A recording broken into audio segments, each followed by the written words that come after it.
about your story until it was either right before Jorge Ventura came in here, or I think it might have literally been when we were on air. That And he was- day. yeah, he Yeah. was telling me about this. I think we recorded like the end of July. Okay. And what an oversight, because holy, you've been in the middle of this for a long time, my man.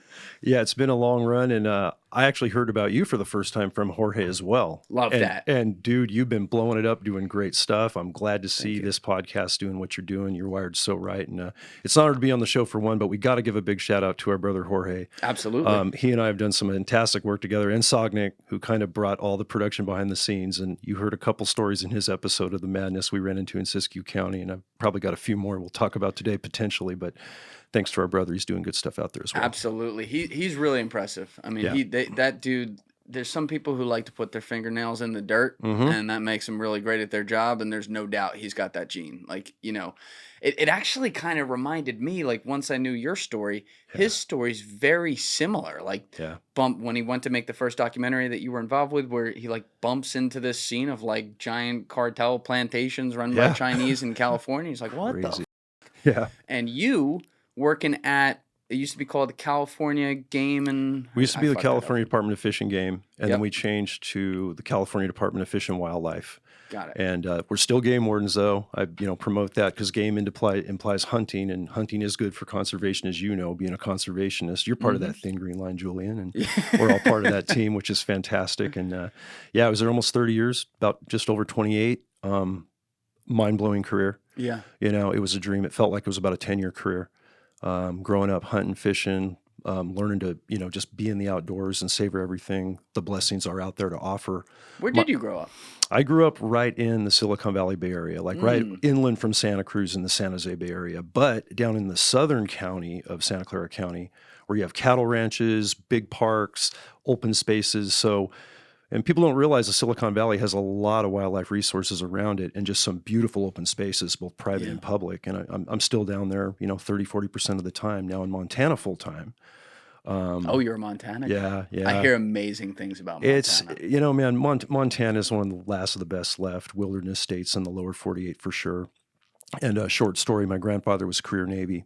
Deployed in Pearl Harbor. His cruiser got sunk. He survived amazingly and had a 20-year naval career. But right before he went into the Navy and was deployed before that fateful day, in Pearl Harbor, he took some high school buddies up to Libby, Montana, found it out of nowhere. They took a road trip, and it was like the Narnia of animals. They had bear and they had white-tailed deer. They harvested a bunch of stuff. And he said, hey, if I make it out of my naval career, all my kids, we're going to settle a place up here, buy some property. And there's 9 kids in my dad's family, right? And everyone's going to get an acre they can keep or not or live on or whatever. And I'm one of the next generation that have settled there. Dad's now gone. He actually passed, ironically, in 2013, which was the year I got to start the pilot program and form up the marijuana enforcement team, the Spec Ops unit, a career dream that was 13, 14 years in the making. So we're having the death of my mentor and my hero, my dad, fighting cancer right as we're about to go operational and start this unit. And of course, he was a huge supporter of that and super proud. But yeah, if it wasn't for that conservation mindset and ethos handed down through the generations, I wouldn't be here. So you grew up, though, like you were saying, like out in the wilderness in a lot of ways. Yeah. In tune with nature. Were you thinking about being like a military guy, or did you always kind of want to go towards domestic and working in that space? It was a serendipitous thing the way it worked out to be a game warden, because ironically, all the times I spent out there, and I mean, I got my hunter education license at 9 years old with my dad's help. Wow. And I'm hunting ducks for the first time, waterfowl on these cold mornings over in the Los Banos Central Valley area, shooting my first ducks, bringing them home to eat. You're shooting ducks? Yep. I love ducks. Ducks are fantastic, and I love them, though. Yeah, I do too. You like shooting them? To harvest for food? Absolutely. As long as you know, and you know what I'm going to say, because see what everyone doesn't know, you are a conservationist, man. I just learned this before starting the show, so another big kudo. But yeah, we've been hunting and fishing our whole lives. Ironically, though, of all that time in the outdoors with my dad or alone hunting, I never ran into a game warden. I didn't even know game wardens existed. Yeah, that's still a fascinating thing to me. What do they do? Unfamiliar. Yeah. So I never ran into one. So I was never checked by this amazing career officer, that does like what I think is the dream, law enforcement job. And then I'm going to college with an engineering scholarship. looking into the ROTC to go into Special Forces Army because we had that at San Jose State. San Jose State's a real good engineering and ironically a good criminal justice school. I'm in it for engineering. In the first year, I'm doing all the schooling and, looking at the military option to do the GI Bill and do SF as an officer. And I meet a game warden on a winter hike in between semesters with my longtime Baja racing buddy and motorcycle guy. And, we're in the backcountry in the middle of a stormy December week. No one's in this park. And a game warden checks us out of the blue after a long storm one night. And what do you mean he checks you? He's patrols in. We got a camp. We've been hiking all the night before, pouring rain. We're soaking wet. We got a pack horse carrying our stuff. And here we are 13 miles into the backcountry, and we hear this truck, four-wheel drive coming down this mountain above us. I'm like, ooh, who's that? Figured it was a park ranger because it's a state park we're in. Look up, and it's a green truck. And the parks guys have green trucks. And I'm thinking, he's going to check us. And I realized, oh, man, we had a fire last night. I don't think fires are allowed in the park, but we had to have one. We were hypothermic and dumb college kids to dry our out. The horse is fine, but all of our stuff is soaking freaking wet. Don't mind the beer pong table. Yep, we don't have that. And just that's smoke from another thing. It's on fire. And he goes, no, I'm not a park ranger, guys. I'm a game warden. I'm like, what's that? And so I bent his ear for like 2 long hours. And he thought we were poaching black-tailed deer, which are a mule deer in California. And that's when the prime rut's going on. And these are monster bucks, trophy bucks back in that area. And there's a lot of poaching going on, which I wasn't aware of at the time. And so he's looking at anybody in the park when people wouldn't normally be backpacking in storms around Christmas. And he's looking for guys poaching wildlife. Realizes we're dumb college kids just backpacking and he wants to get out of there. I'm like, wait a minute. And that was it. After that conversation, he left, and my buddy Jeff looked at me and he goes, dude, your eyes are as big as silver dollars. You're like wired. What's up? And I go, I'm doing the wrong job. That's what I want to do. That's what I want to do. And Julian, for it to be so far in the backcountry where we never saw another soul in 105,000 square acres, we saw one game warden. We got out of there. I go, divine. I'm done. It was divine. Yeah. It was absolutely intervention. And when you 2 good paths and a path you weren't even aware of, and boom, now I've got this. So I race back to college on the winter break, go to this criminal justice advisor, a maniac professor named Mike Rustigan. They called him Professor Murder. He was like a serial murder expert and just amazing. I thought you were going to say it was murder. No. Professor of, thankfully. Otherwise, I was looking at the wrong guy. It's like, damn. But man, he goes, hey, John, you can change your major right now. We place FBI, ATF. We got a nationally known criminal justice school. And I was off to the races and didn't miss a lick. And then for about 4 years later, I was in the academy, the Police Fish and Game Academy up in Napa College. Oh, that's a separate academy. Yep. Okay. We have our own academy. It's a full police academy, and then 7 more weeks of stuff on top of it. That's just wildlife specific, wildlife ID, doing forensics, if you're looking at poaching cases versus like people cases, tactics on how to hide, how to stalk, how to, get into the backcountry and not get burned by bad guys doing bad things as far as wildlife crimes go. And you get to learn all that in addition to all the police stuff that we would learn in California under standards. Yeah, it also seems like way harder because in addition to the police stuff you just mentioned right there, you guys basically have to be nature experts and environmental experts, and in some way, like this is a science. You got to know, like, oh, that type of deer is always going to be in this type of area, and here's why, and here's how to track that. Like, this is the kind of stuff that in the old world would be passed down across generations that people spent their whole lives growing up among. But you're just being, not that you didn't spend time in the wilderness, but you're kind of being like thrown into it. Like, okay, go get him, tiger. Exactly, that's the best way to say it. And you have to have that knowledge because unlike a city policeman with backup a minute away in the city streets, or some movement is very easy and very fast. We get behind lock gates far into the backcountry where backup's 3 to 5 hours away, if they can even find you. And we work alone 9 times out of 10, and maybe we have a canine with us. Hopefully we have a partner, but we're so spread out and responsible for such large geographical regions as game wardens. You have to be able to work alone. You have to be able to self-start, self-motivate. You don't go to a substation. You have one vehicle assigned to you for its life. It stays at home with you. You have a state phone. You work out of your office home. So you're basically responsive. You can get out and get in the field if somebody calls you with a problem, like a rancher that has a mountain lion that just killed a bunch of his sheep, and now this lion is maybe in a city area and injured, and now it's a public safety problem, and you got this big cat, and you got to deal with it and be able to respond quickly. So it's a really unique, individual, self-motivated job. but it's in the outdoors 90%, man. And, the saying in my family's always been the woods are my church.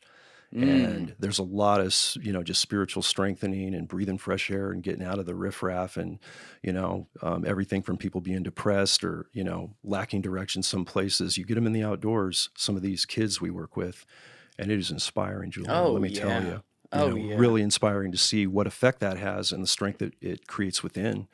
And that's where I found my niche. It's where I belonged. I just had a guy in here, Orla and Lobo, with the entire crew that was doing the Rhino Man documentary. His partner, Yeah. he's a real ranger. Okay. His partner is, I think that was episode 232, but his partner was the guy who was the Anton Nzimba, who was murdered by the poaching rings over there, like hunted down at his house in front of his family. He tried to kill his family too. I mean, it is crazy how bad it is, and how, because it's all money. It's all funded from East Asia in that case. But you're running into, I believe, if I remember correctly, maybe Jorge told me this. I don't think you and I talked about this, but you're running into like the ivory trade and stuff comes back to California illegally, right? Yeah. What happens there? Yeah, so you said it best. It's all money, and that's why guys are killing each other for it over in Africa, right? Wildlife trafficking for money is second or sometimes tied, depending on what year you're looking at, with the narcotics trade worldwide. We're talking, I didn't know that. Oh, no, yeah. Wildlife parts, ivory, gallbladders from black bear, sturgeon roe, the actual eggs from a sturgeon body that are a delicacy in overseas markets. So we'll get poachers, poaching sturgeon, these big, massive prehistoric fish, in our rivers in California. We'll get black bears being killed just to take their gallbladder because it's worth up to $40,000 or more on the black market when it's dried, crunched into a powder, and it's an aphrodisiac for Asian clients overseas. So these guys will fight to the death for this stuff. And it's so similar to the fight we've had in California, not only for dealing with this international wildlife that comes in illegally for sales, and our department deals with that. We have a wildlife trafficking team that's specifically mandated to work with U.S. Fish and Wildlife Service on the federal and state level combined, intercepting this stuff at airports, dealing with covert deals of this getting sold once it makes it over to the U.S. And what people will pay for wildlife parts, whether they're illegally mounted animals or, like I said, the ivory, the gallbladders, it's freaking mind-blowing. Guys, it's that time of year again. You're making those New Year's resolutions. Now, obviously, a lot of these things we usually give up on by February, if not earlier. It's just the nature of what it is as human beings, and I know I've struggled with that in the past myself. But today we're going to talk about a product that will do things for you automatically so that you don't have to think about it and you can't maybe give in to those urges to give up the good new habits. And that's why today's episode is sponsored by our friends over at Acorns. You've heard me talk about these guys before. Acorns is a unique investment platform that allows you to invest either your spare change or whatever predetermined amount you want every single day. You set it and it's going to do it for you automatically. I've told the story before, but I started using Acorns back in March 2020 at the very beginning of the pandemic. And over time, my money was given the opportunity to grow, and I was able to invest into some things, including some of the very equipment in the studio here today, which is pretty cool when you think about it. Acorns makes it easy to start automatically saving and investing so that your money has a chance to grow for you, your kids, and your retirement. Acorns will recommend a diversified portfolio that fits you and your money goals. And like I was just saying with my own story a few seconds ago, you don't have to be rich either. You can start with $5 or even just your spare change. Also, it's so easy to set up an account. I did it inside of 5 minutes, and you can too. So head on over to acorns.com/Julian. That link is in the description below, or download the Acorns app to start saving and investing for your future today. This is a paid client endorsement. Compensation provides incentive to positively promote Acorns. Tier 1 compensation provided. Investing involves risk. Acorns Advisors LLC, an SEC registered investment advisor. View important disclosures at acorns.com/Julian. And there's a lot of resources that go into it, and some very, very wealthy, affluent people with resources dive into this stuff. It's crazy. And it does exactly what you're saying. It's not hunting and fishing that wipes out wildlife species. That's all managed to benefit wildlife species. Yes. It's the greedy, I got to have that, that aphrodisiac, right? To have rhino horn or whatever. And now you're losing an ivory animal that, may never come back. So yeah, they're basically like our dinosaurs that are still here. Yeah. It's like, and that's why when I see some of these pictures of people who go to game sites in Africa and legally shoot some of these sometimes, I'm like, what? Anything else? Like, go shoot a caribou. Go do something. Yeah. But like, don't shoot a elephant, man. Yeah. It's something about that offends my Yeah, you know, intelligence. it's a mixed bag because people ask me, because I've been to Africa twice now, and I've hunted in South Africa twice. I have a very good outfitter friend, going to go back, going to do more work in Kruger National Park with their rangers where there's no hunting. You just see them. Yep. Elephants are thriving, you know, rhinos, lions. And I say it this way, if it's managed properly, and right now in Africa, a guy that wants to go hunt a lion, right, that's at the end of his life and he's going to pay big money to do it, he's going to do good for the lion population because that money's going to go back into balancing the lion population, making sure they're protected. Not my cup of tea. I don't want to go shoot a lion. I kind of have a fondness for the I big understand cat. what you're saying. Or like an elephant. You know, I would not shoot an elephant Yeah. myself. But if some guy's going to do it legally or some gal's going to do it legally and ethically, there is a place for it. It's not going to hurt that animal overall. Is if it's done legally, because that's where that conservation model kicks in. But it's not for everybody. And it's same thing with fishing, right? Catch and release. Some guys just want to fly fish and they want to catch that beautiful trout and let it go. And that's fantastic, you know, and other people want to eat the fish that have really good protein. They're really tasty. They're overpopulated in certain lakes and they have a certain number that are allowed or not allowed based on science studies and Yes. biology studies we do to say, yeah, you can take 3 cutthroat trout, you know, from this river, or you can take 3 rainbow from the Kootenai River in Montana, where I'm from, or one of the high lakes, you can take cutthroat, but don't take more than 3 or you'll be in trouble, because they can only sustain so much take in their breeding cycle and, you know, the next generations to keep those fish in there. So it's a delicate balance. And I look at it this way, if it's not for me, I'm not going to take that animal, but if someone's going to do it legally, I'm going to accept it because I know it's going to help that animal, but I may not like it. It's a fine line, Yeah, especially with I the would hope African so. animals. Yeah.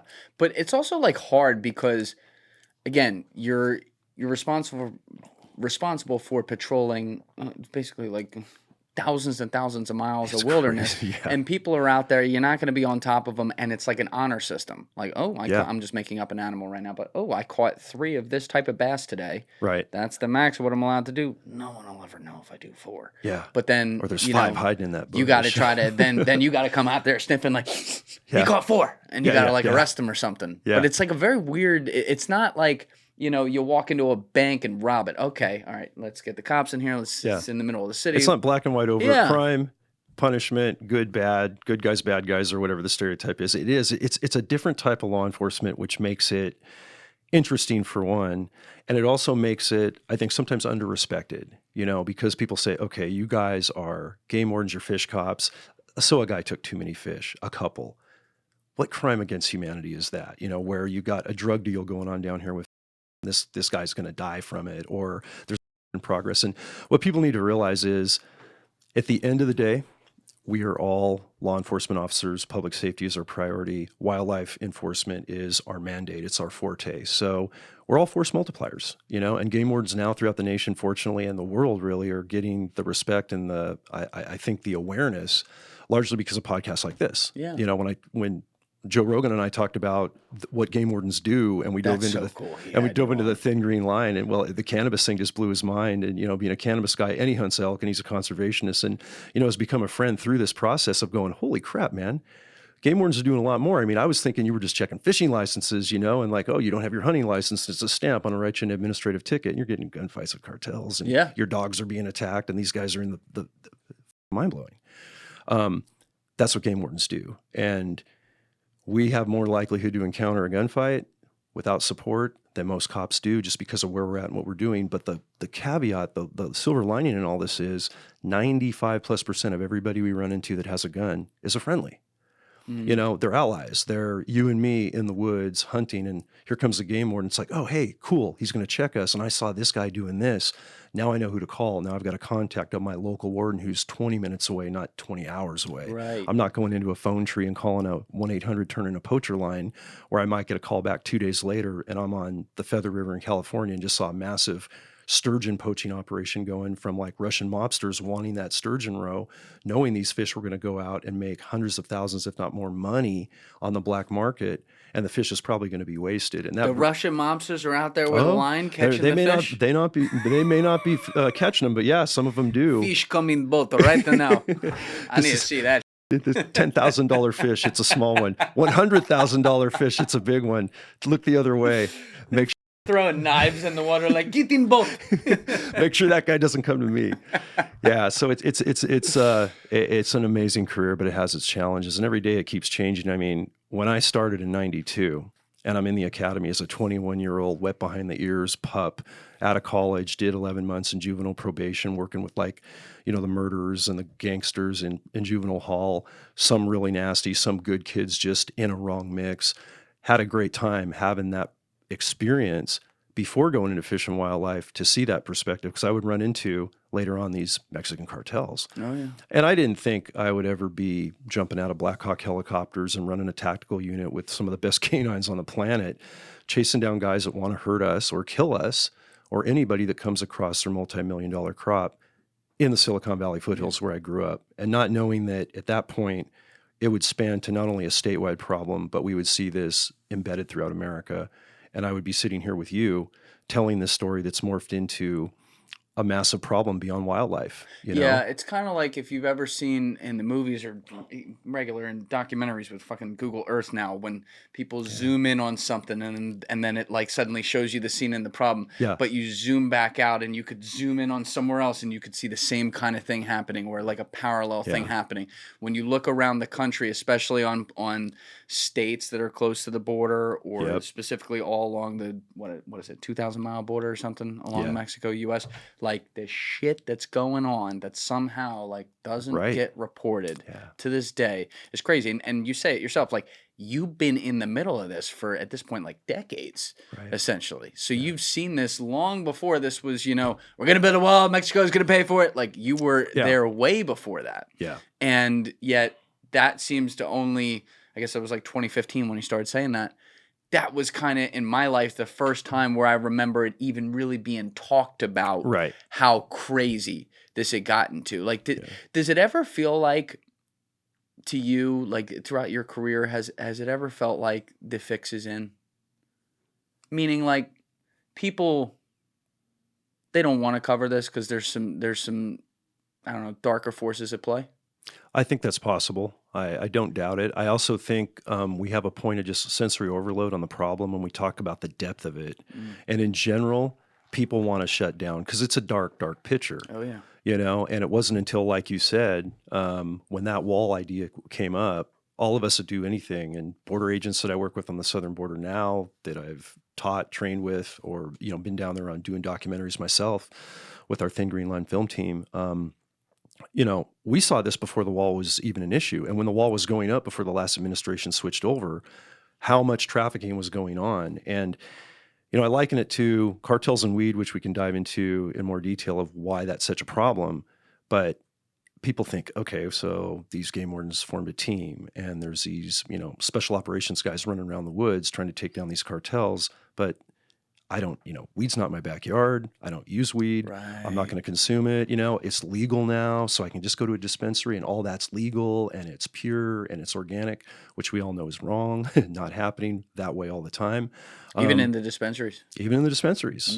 Yeah, dispensaries have to, like, we'll take California as an example, and this is where, being the weed state of the world, because California grows wonderful cannabis, because we're one of only 6 true Mediterranean climates on the globe. So like Napa Valley wine we're known for, and wine vineyards, cannabis the same way, indoor, outdoor. And on a dry year, you can grow outdoor with good soil, good nutrients from February to darn near Christmas. Cali Kush, baby. Cali Kush, baby. And it's tier 1 stuff. That whole Emerald Triangle up there, Humboldt, Del Norte, Mendo, all those counties up there. And we have a lot of legitimate growers up there doing it by the numbers.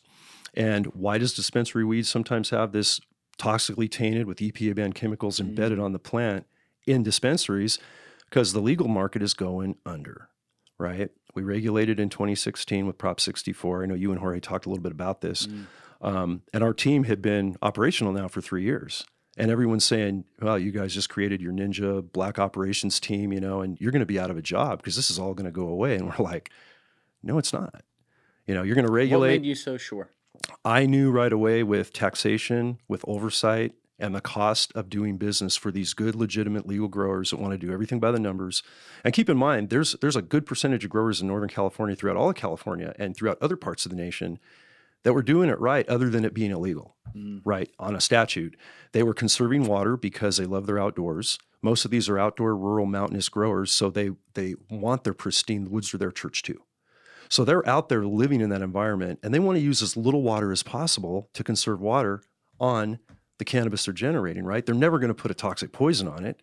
They're going to get rewarded by, it's called DEM, Dragonfly or DEM certification. Like if you have an organically pure product that doesn't have one pesticide on it, you're going to get this, like, it's like a Michelin rating, right? Yeah. In the grower community, you're going to get 3 stars. Right. And we know that's really pure cannabis for people that want to get a good product. They're cannabis users.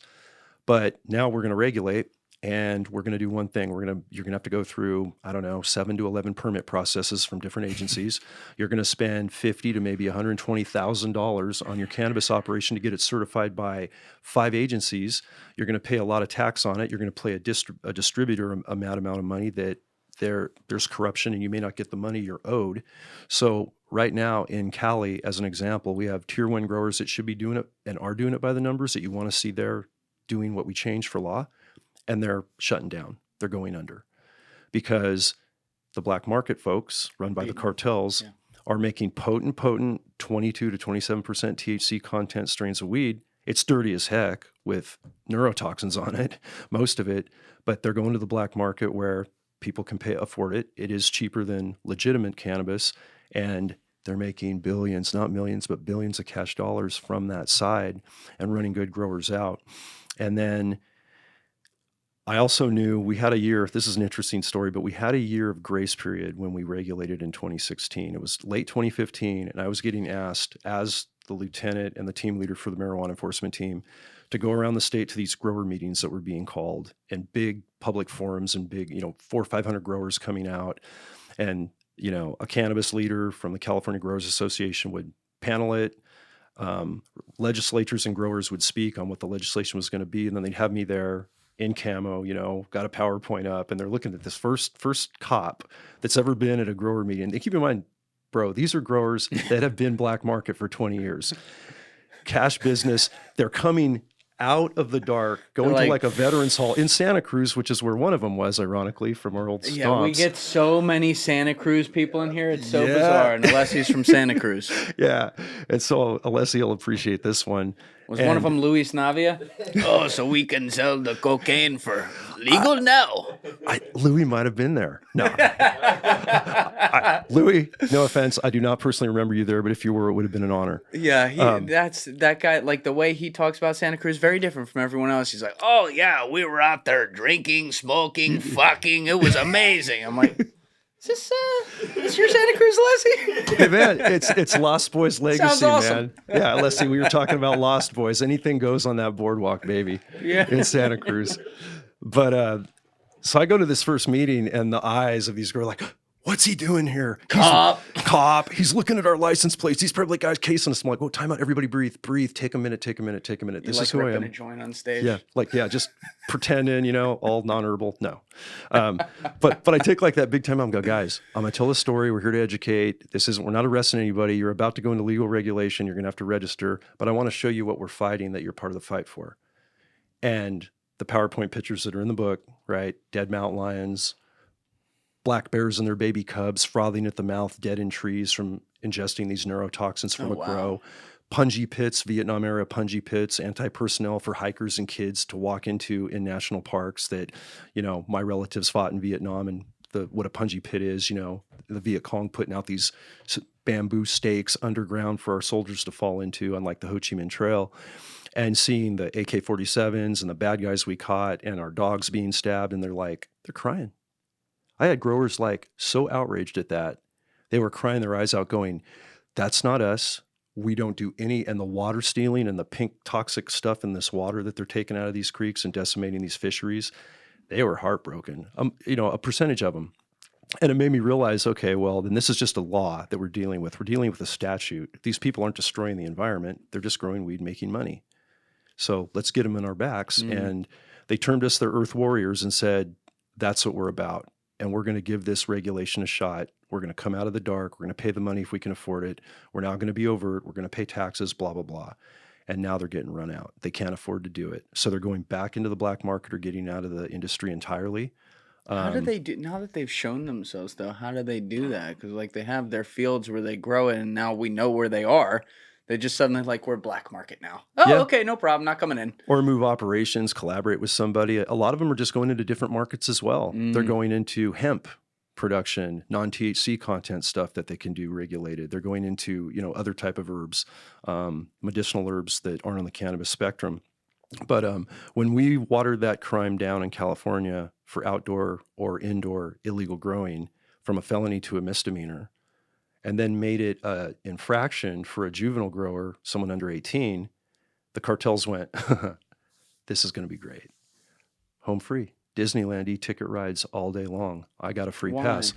Well, when it was a felony and they could be arrested on site, they've got guns, they're doing an illegal grow, they've got the poisons, we arrest them, it's a felony. So they're a deportable felon. If they're on a watch list, and many of them were and are that we would catch from the different cartel factions in Mexico, that we could deport them, and now they're a deportable felon. They're going to be handled in Mexico through that criminal justice system, or we're going to prosecute them if they're not a deportable felon and they are a citizen, which very few were, through the justice system because of the felony statute. A misdemeanor, 6 plants illegal grown is a misdemeanor in California. 6,000 plants is a misdemeanor. So all these guys are going to do is they're going to get their plants ripped.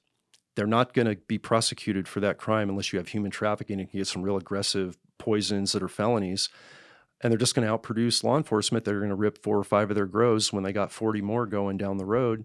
And it's kind of an attrition, a cost of doing business, cost-benefit analysis. Question though on that. Try to answer. Here's what I'm still a little confused about though.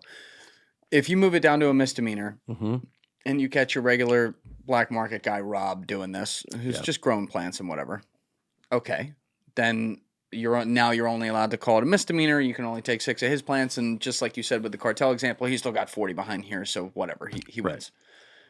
When you catch the cartel guy, though, number one, usually they're here illegally. Right. Number two, they're carrying weapons that I'll bet you aren't registered with the California state. And correct. I know that's like a huge felony and whatever. So point being, like, isn't the weed crime kind of the least of your worries when you know you're going to catch them on fucking 12 other things anyway that are not changing from felony to misdemeanor? Yeah, in good cases where we have all those felonies, they're going to go through and we're going to push it. But when we are in a sanctuary state, which California became right as we were starting this team, we were told not to talk to federal agents. We were told not to talk to ICE or Border Protection that were embedded and on standby with us. You were told not to talk with them. Not to talk with them or share information. Now check this out.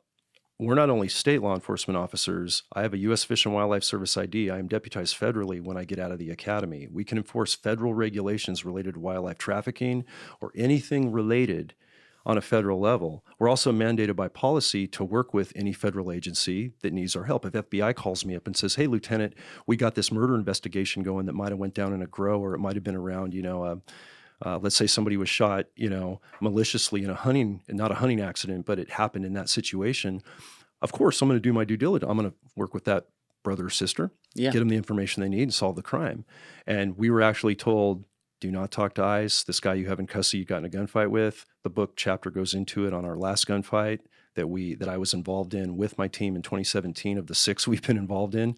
And it was mind-blowing. And that came straight down from governor's office down. My agency. The great Gavin Newsom, he would never. Come on.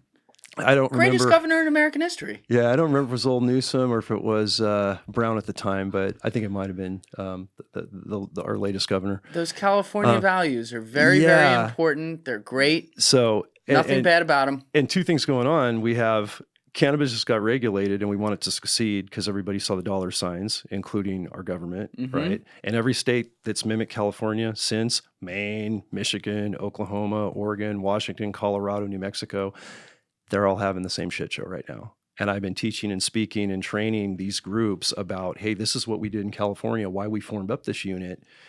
And this is the pitfalls we're having. And we are out there aggressively trying to fight the problem, but it is literally whack-a-mole, man. I mean, we're being outproduced and we're not stopping the problem. And I've always said, what's the solution?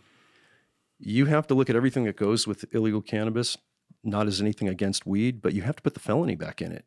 That's the cartel's will slow the roll, or at least have a little bit of deterrence that, hey, we're going to get arrested and we're going to get deported, or we're going to get actual, in custody time.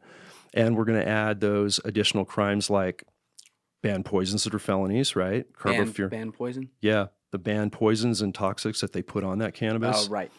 Some of the pictures I have in Hidden War in the latest book, any of that guns, human that we see, right, inside all of these grow sites, that's what we need to do. We need to look at it as an environmental catastrophe, a public safety catastrophe, and just take weed out of it. Yeah. I was quoted. That feels like the focus where it should. That's like missing the forest for the trees. No? Right. People are automatically going, it's weed, we're going to turn away from it. But I was quoted by the Associated Press, like, I don't know, a decade or so ago, and I said, look, if cherry tomatoes were on the black market right now and yielding $4,000 a pound, and the cartels were spraying carbofuran on it so an animal didn't even take a little piece of that real expensive cherry tomato, then we would be having these discussions and gunfights and public safety threats and all this other crime around cherry tomatoes. So take weed out of it. Just look at the incentivized money that's being made. And we know regulation doesn't work, at least the way we structured it, because now the black market is double, if not triple, quadruple what it was before we regulated in 2016. So all those naysayers that said you guys are going to be out of a job, now in California as an example, over 100 game wardens are dedicated to the cannabis enforcement program. Not all of them are on the tactical unit, the MET unit, but there's all these different watershed teams that's all they do. And they're hitting, I'd say, optimistically 10% of the problem, probably much less than that. All right. I have so many questions here and so many. I'm wondering how this all goes down, like everything you're saying across different agencies, like you've been mentioning, like task force and stuff like that. Right. And I don't want to get lost in that because I kind of want to come back to the beginning of where, like, when you first got on the job and when you first noticed this was a problem. Yeah. But real quick, the one thing I do want to stay with, because it's come up like 5 times, that whole thing about the state telling you can't communicate with federal officers.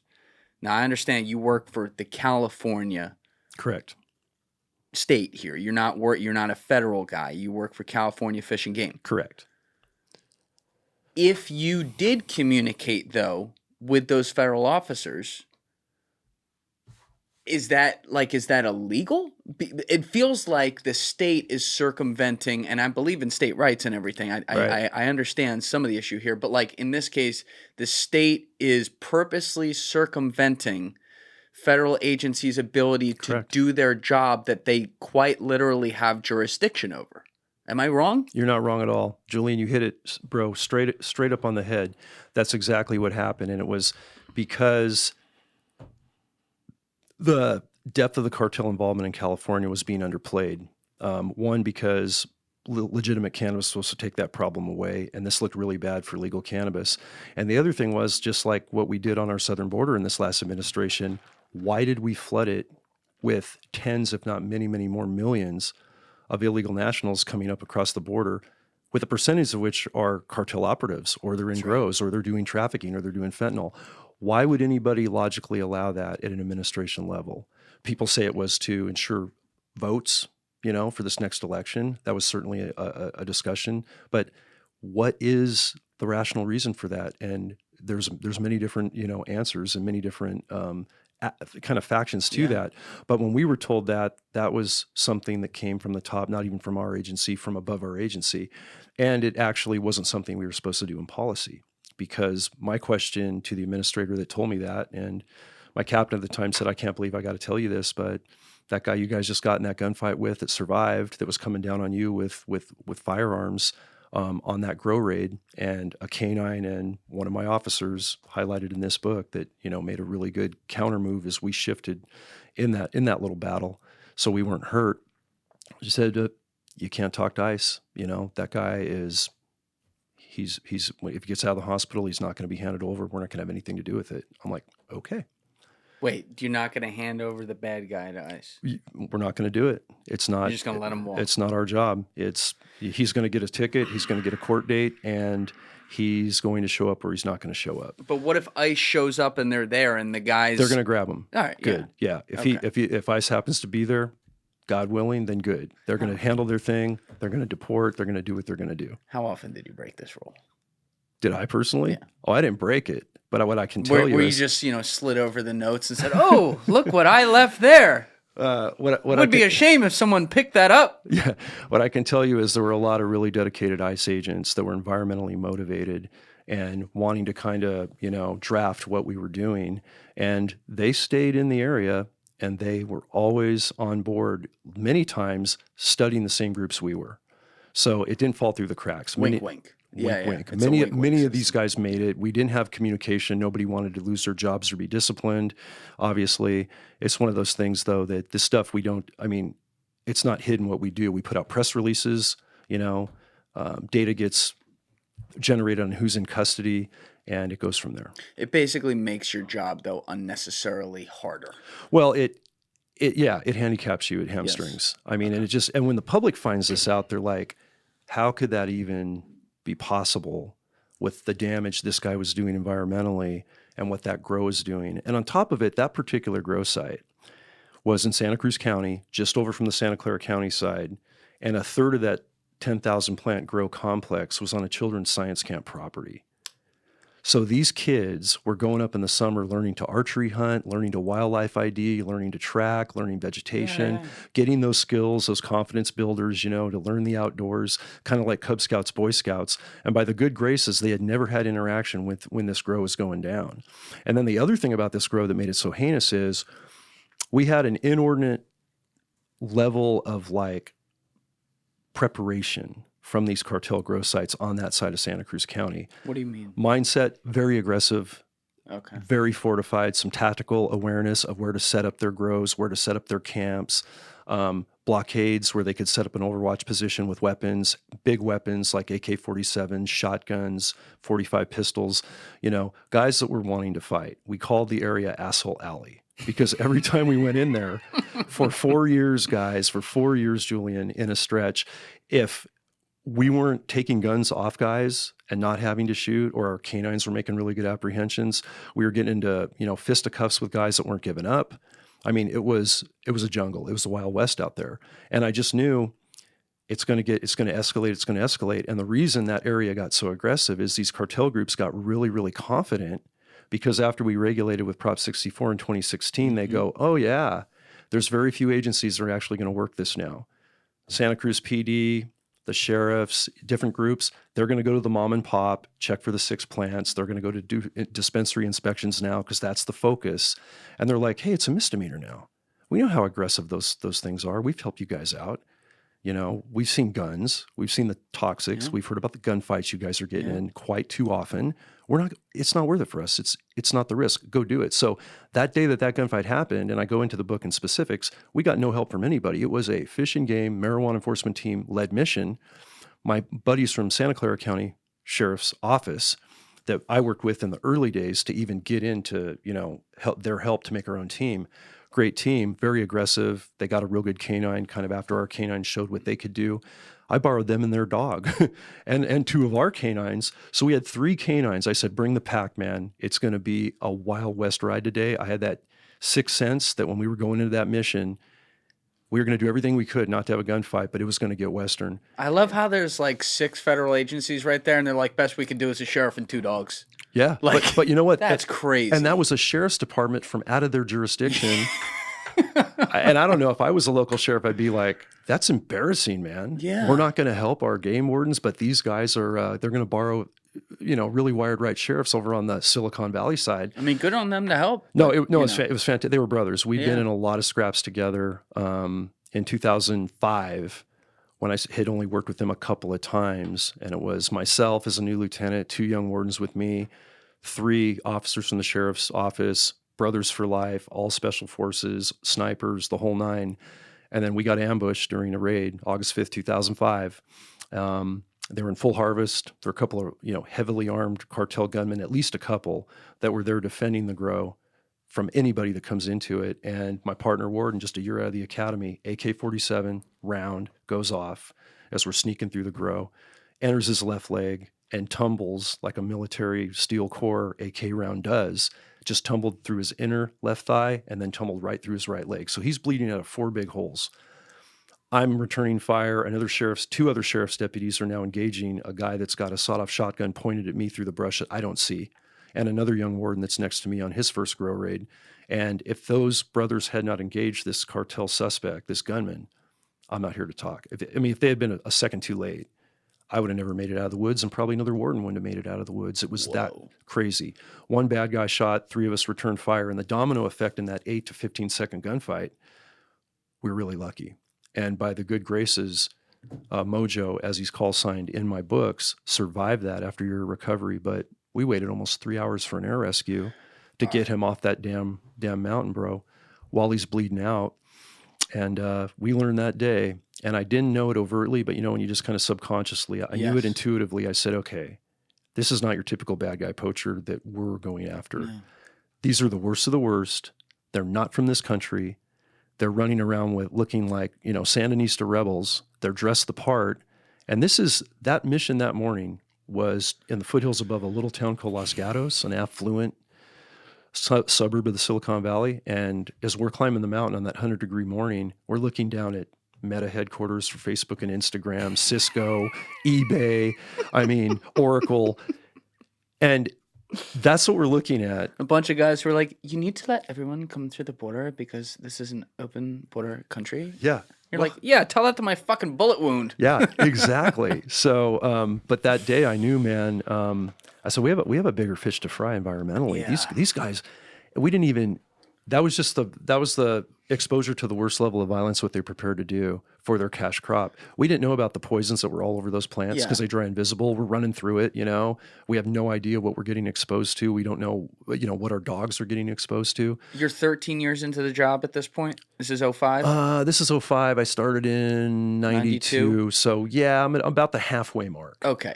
And I just want to set the deck here just so that I understand like your timeline. Was this the first time you'd been exposed to the cartel thing, or had you already seen that? We did one other grow in 2004. Okay, that's what I want to go to. Yeah. So what happens? Yeah, and that's the first book I wrote back then with the agency before the second book came out. It's called War in the Woods, and that is literally the first chapter. I'm doing the traditional stuff. I'm checking, trout fishermen for taking too many trout and doing patrols and patrolling my district for poaching, mountain lion depredations that are killing sheep and cattle. Which has been your life at this point for 12 years, and that's it. Yep. Started in Southern California 3 years, down in Riverside County. Got Western, spotlighters, gangbangers, going head on head with them. Got my learning curve 3 years out of my comfort zone because I was from Silicon Valley, born and raised.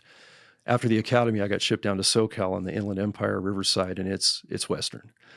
Big gang groups coming in from LA, getting out in the outdoors, kind of over the mountain in Riverside County with AKs and spotlights, gill netting fish, killing wildlife, narcotic warrants, all of that stuff. And I'm taking them on at like 22, 23 years old. And my fellow wardens are doing the same thing. We're all young and new, and sometimes we're together, sometimes we're doing it by ourselves, which that was a, little bit of a pucker factor, but talk about thrown into the deep end of the pool, learning quick, don't make those fatal mistakes. Then I go back home in 95, Gilroy, Morgan Hill, San Martin area where I grew up. And now I'm the warden there, and I would later become the supervisor, the lieutenant for 3 counties based out of that area. But in 2004, I get a call from a really good friend, family friend. His code name is GI, as he's described in the first book. He's a fisheries biologist. Same time I'm going to San Jose State, getting the criminal justice and the masters and doing that, getting ready for this job. He's doing fisheries, loves the wild outdoors, been hiking with us since 2nd grade, always in the outdoors, savvy guy. He's studying like just on the edge, another ranch that's on the foothill side of Henrico State Park where I met that game warden. The story we had a little earlier, right? Yeah. Changed my life, the divine thing. Literally watersheds feeding that.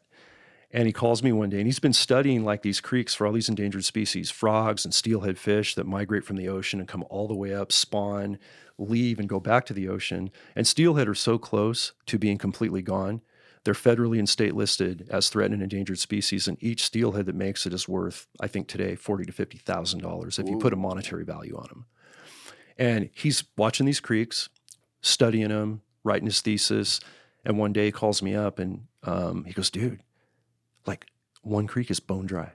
Somebody's has to have diverted the water. Something's going on upstream, man. I have no idea what, but my little the fish fry that were just hatched, they're dead. They're creek's dry. All these steelhead are dead. These red-legged frog, the watershed that anyone's using down canyon, it's gone. I'm like, that's weird, dude. It's April. I mean, it's watershed. It's like the end of winter and water's flowing great. All right, listen, hold on. Let me get my truck. I'm going to throw you in. Let's go check it out. Those were the days that you could have a ride along. He was already listed as a ride along with me sometimes. So that's what I did. Very wood savvy, unarmed, no gun, but very wood savvy. Put him on my patrol truck, go up to the top of the mountain, and it's like Grand Canyon, straight down 500-600 feet, maybe 1,000 feet into this canyon bottom. Beautiful, pristine creek we stumble on, which is the headwaters of everything he's studying for many miles below him. And we get down, we find where the water starts, and we find out where it ends, and we see what's up. There's like a man-made earthen dam in this little canyon making like a pool of water in the creek.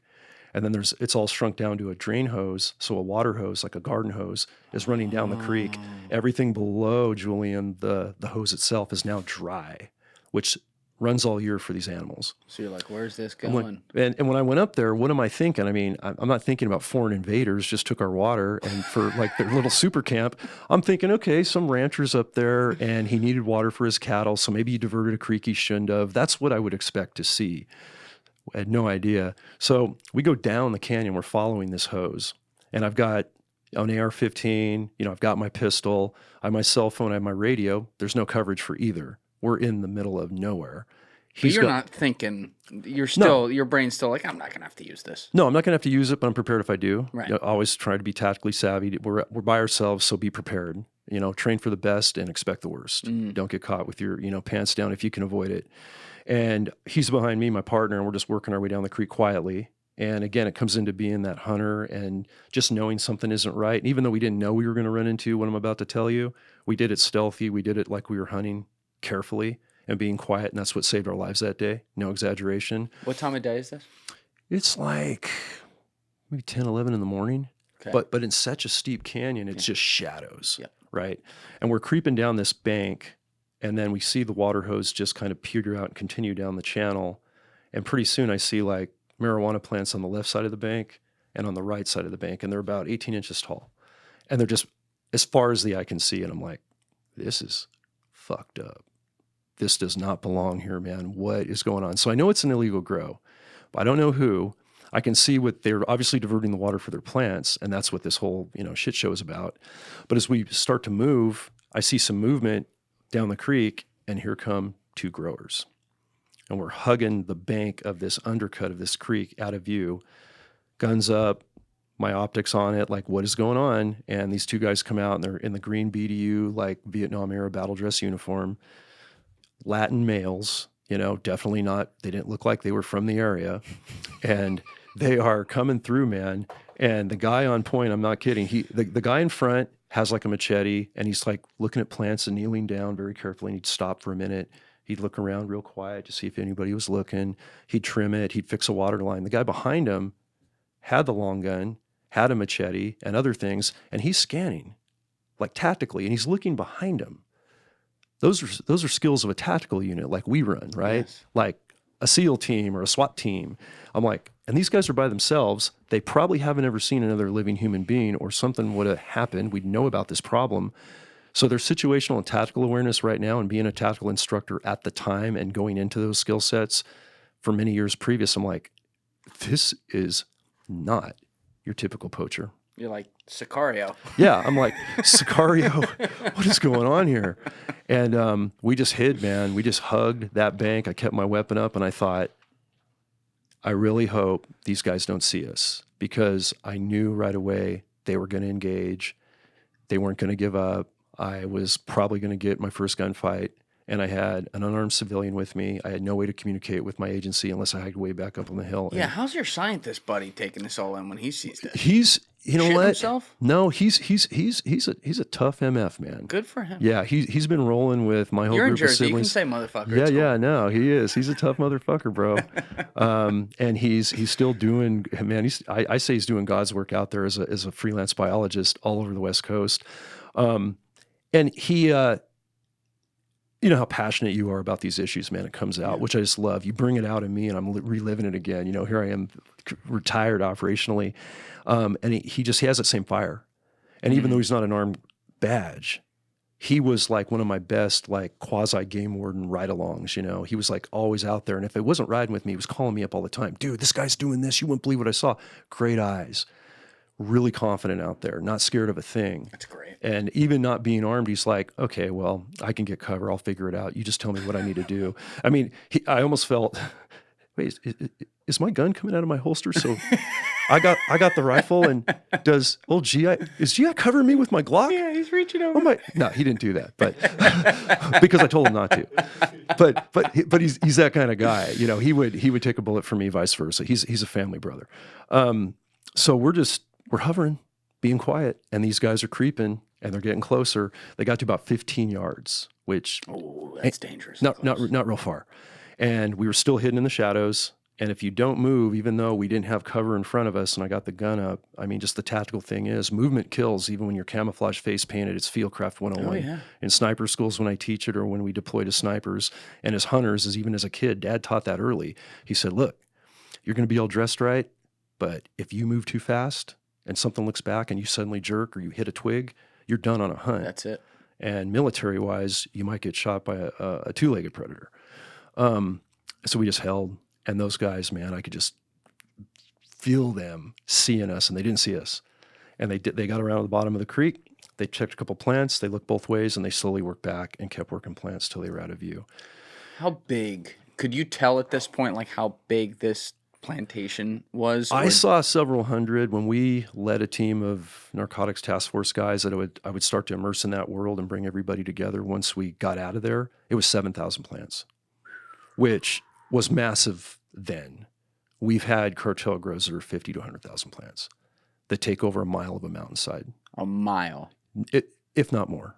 That's no incredible. Exaggeration. And they're so well camouflaged that unless you are flying over them at just the right time to get the light just right, or you see it from, say, satellite imagery or any of the other techniques, or just scout in the right area, or a hunter or angler or hiker runs across it, which are some of our best informants, thankfully, when they get out of that stuff alive.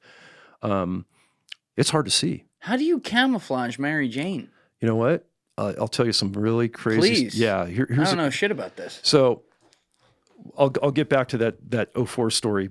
Hold that pause. Yep. We'll hold that thought. But let's fast forward to a couple years later. Those sheriff's deputies that were in that first gunfight with us, they had never worked with game wardens before, and they're like, wow.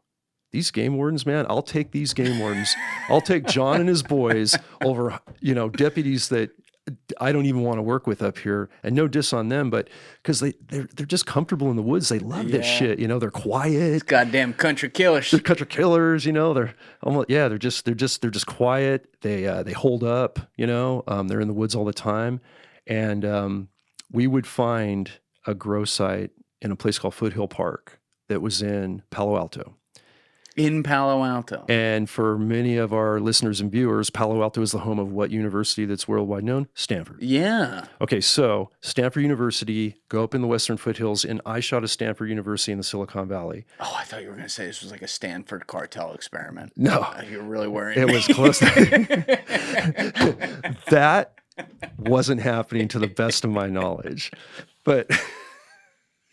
Imagine Huberman up there like, yeah, so Miguelito's teaching me all about the fucking... Those guys are hard up for tuition, man. I know those Ivy League schools are pricey, but man, now you're up in Foothill Park moonlighting. Yeah, but this is in Palo Alto, literally. Like in the confines of it, you're saying. Well, it's in the Palo Alto proper. It's out of Palo Alto, go up into, Foothill Park, which is a city park up there. And 32,000 plant grow. 32,000 plant grow. How many miles was that? Like 3? It covered. It was less than that from a square mile coverage, but it was about a square mile, That's give or huge. take. It was huge, and the crazy part about it was it had all these paved and dirt hiking trails that everybody, Palo Alto residents, kids, moms afterwards with their strollers would hike, and guys would mountain bike, the whole nine. And that one had been in play at least 4 or 5 years, and we didn't find it.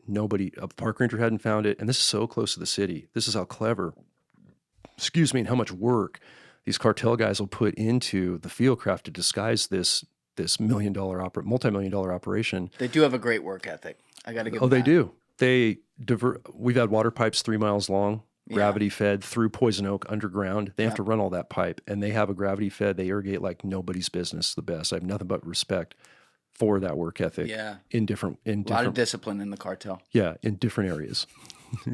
In another activity, but they actually had hinges and pulleys on the Manzanita that would stay over the marijuana, right? So if we flew it from the air, it was just Manzanita patches and oak forest. And then at certain hours, they would pull back the hinges, right, on these pulleys and open up the canopy so sunlight could get 2-3 good hours and then close them back up. Guys, if you're still watching this video and you haven't yet hit that subscribe button, please take 2 seconds and go hit it right now. Thank you. So when we were flying at certain times of the day, and we had great spotters in the sheriff's office. An old retired captain, I won't say his name, but I called him Eagle Eyes. He would be our guy. Get in the chopper. You're on an overflight today. I may or may not go. I can find it pretty well. You're Eagle Eyes. We knew something weird was going up there because there was weird traffic. There were weird reports of things smelling funny. Maybe people were smelling cooking stoves going off in this grow. Maybe they even were smelling, cannabis during harvest time when it gets that good pungent scent. And we weren't finding it from the air. And finally, we just started using our noses to smell it and get up there. And we finally found this thing. When we raided it, and some of the pictures are in this book, they had lean-to cabins built into the side of a hill that was covered with leaf litter that I literally walked on a trail and thought I was walking by just a grass hillside. And it had like hog chicken wire in it. And I opened up a door. Oh my God. And I walked in, and there's pictures in here that show 2 bunks, a kitchen cook that looked like a tunnel camp in like Vietnam. Whoa. And I can't tell you, we walked right by it. How many other hikers walked right by that thing or stumbled if they got that far into the grow complex? It was crazy. So I went, okay, that's how they're getting away with it. Now we got to look for that type of problem. And we got to, satellite imagery was just starting, Google Earth and stuff. We didn't have any of that in the early days. This is like 06? Yeah. Yeah. So this is very impressive that they had this whole thing that would go over it where you said it was basically like other shrubbery and other plants that look normal. Create a mobile canopy. Now that's amazing. Yeah. Good work, Cartel. But, you still said that every day they'd have 2-3 hours where they had to have it open for sunlight. And I'm almost surprised it took so long to find it. If you just do a flyover every day, aren't you going to get it at some point? Like, that looks a little different today. You would, but again, it comes down to resources and time. Those birds, $1,000 an hour to run one of our airships. And you didn't have drones back then? No, drones weren't a thing yet. Yeah. Drones weren't a thing, and Google Earth wasn't. Now, Google Earth, we would have captured differences. In Google Earth, you can do some great stuff. With the satellite mapping we have access to that the public doesn't. Military level stuff. You can see trends of you got the military Google Earth. We get some help. Okay. We get some help from all the right people in counter drug. We had one of the things that's really cool, being in the Bay Area, we had Moffett Field right up the road, and we had the 129th Air Force, Aero Wing Squadron, the PAFOC Blackhawk teams, that when they're not deployed fighting the GWAT, the Global War on Terror, they're back for counter drug task force work to work with domestic agencies in California and other states. They can't go run missions themselves, but they can go into the woods and back us up. We use their airships. So we were running, like when we started the marijuana enforcement team's pilot program to prove ourselves, because the chief gave us 3 months, said, all right, we're going to rock the political boat. I'm going to take the political heat. You're going to handpick the right guys, and you're going to have 3 months. And let's see what happens. Document everything you do. You're not going to do any other patrol. You're now that roaming strike team. You're that unit. And we would work with, in Operation Pristine, in that 2013 window, Julian, we would have a PAFOC helicopter assigned to us because the military was looking for an operation to do for an entire month of August. Yeah. So we got the PAFOC, we got their ground guys, their crewmen, and I got to work, and they're brothers to this day, 7th Special Forces, Green Berets, in the woods with us on that Santa Cruz mission with the gunfight and the canine bite, all there in Assel Alley. There we are with 7th Special Forces helping us out, and our PJs with a helicopter on standby. But let's see, how did you miss this your whole life? You're laughing over here like Santa Cruz is a fucking war zone, bro. Dude, that is crazy. Alessi, I wish. Just because of the fact that Santa Cruz, if you go there, it's such a it's a surfing hippie town. Yeah, he's Totally. like the nicest guy. Look at him. Yeah. And it's just like, you just think of stoners, surfers, like everyone's chill. And Exactly. in the redwoods, there's just Yeah, this and operation. Alyssa, you know, if you just look up Highway 17, right? Yeah. You know that spot, and you look at all those mountains up there, even growing up there, bro, and hiking all around there and spending a ton of time in Santa Cruz, I would have to be a game warden and then get diverted into this cartel fight on the cannabis to even realize some of these things. It was crazy. Yeah. So nuts. And this Soquel Creek, all that watershed down to the That's coast. right by where I live. Right. Yeah. And you didn't know. He's like, wait, those were cocaine traffickers? I thought they were the gardeners. They were the gardeners. You didn't know that was your big steelhead run right there in Soquel Creek. One of the last good ones on the West Coast was right there being impacted by these assholes the whole time. Yeah, I mean, probably going back to the early 2000s, if late 90s, before we even stumbled on this, man. Yeah, fucking Cartel crews over here. Wow. Yeah, so that was an eye opener, and finding it and going in and realizing, hey, if this is in the in eyeshot of Stanford now, and we'd had a gunfight in eyeshot of the Silicon Valley tech capital and the biggest companies, these guys are bold. They're anywhere, and keep in mind, we still had the felony statute then. Yeah. So, and we were working them hard. But to your point, you had a really good question, Julian. I don't want to lose that and all this other good stuff. If we could fly 24/7 or be up on all daylight hours, great. We would find a lot more. We would have found that grow. Yeah. We just can't. I mean, to get a ship up a couple times a week, because one airship isn't just for that. It's for every different SWAT operation, night operations, tracking stolen vehicles or chasing people down. Those birds we were having to use from Sheriff's Office, San Jose Police, CHP. And then when we have a military bird, they're a lot to operate. So you're lucky to get a pave hawk, a couple times a month, unless you're on a dedicated operation. So, and they know that. It's just an attrition thing. And we found a lot. But they also know we can't be out there 24/7, and we didn't know how overproduced we were and how many were going on. We were, in those days from 2004, I'm going to say till about 2010, 25 to 30 legitimate, massive cartel complexes in Santa Clara County. In one county? In just my home county, in one county. Not counting Santa Cruz, just go over the hill and find another 20 or more. This would never happen in Jersey. I just want to put that out there. No, it never happened. It would never happen in Jersey. Yeah. We don't let that shit here. Yeah. I don't want that shit here either. But that first one though, where you're with your biologist friend and you see the two guys and then they walk by and you're like, you go back to base, like, oh man, what are you like? Boy, do I have a story for you? Like, well, what happens? There was a lot to that, because we're gonna go straight up this mountain and it's a grind. We're just gonna power out of there as fast as possible, in pretty good shape, but getting our asses kicked. One, to get distance, because I got to start processing who I'm going to call, and I got to get in comms and talk to some people. My administrator first, my lieutenant at the time, my boss, and then start talking to other agencies. And it took about a good 45 minutes to an hour, going double time, killing ourselves up that mountain. And I looked at GI and he looked at me and he goes, "Your wheels are spinning. What's next?" I go, "I think our shift just changed, at least on this. I'm sure I'm going to be involved in some level, but dude, I don't know. I got to talk to the narcotics task force guys. I know some of them. We've never done anything together. We're game wardens. They're doing white dope stuff. They're doing some marijuana I've heard about. We're not part of that."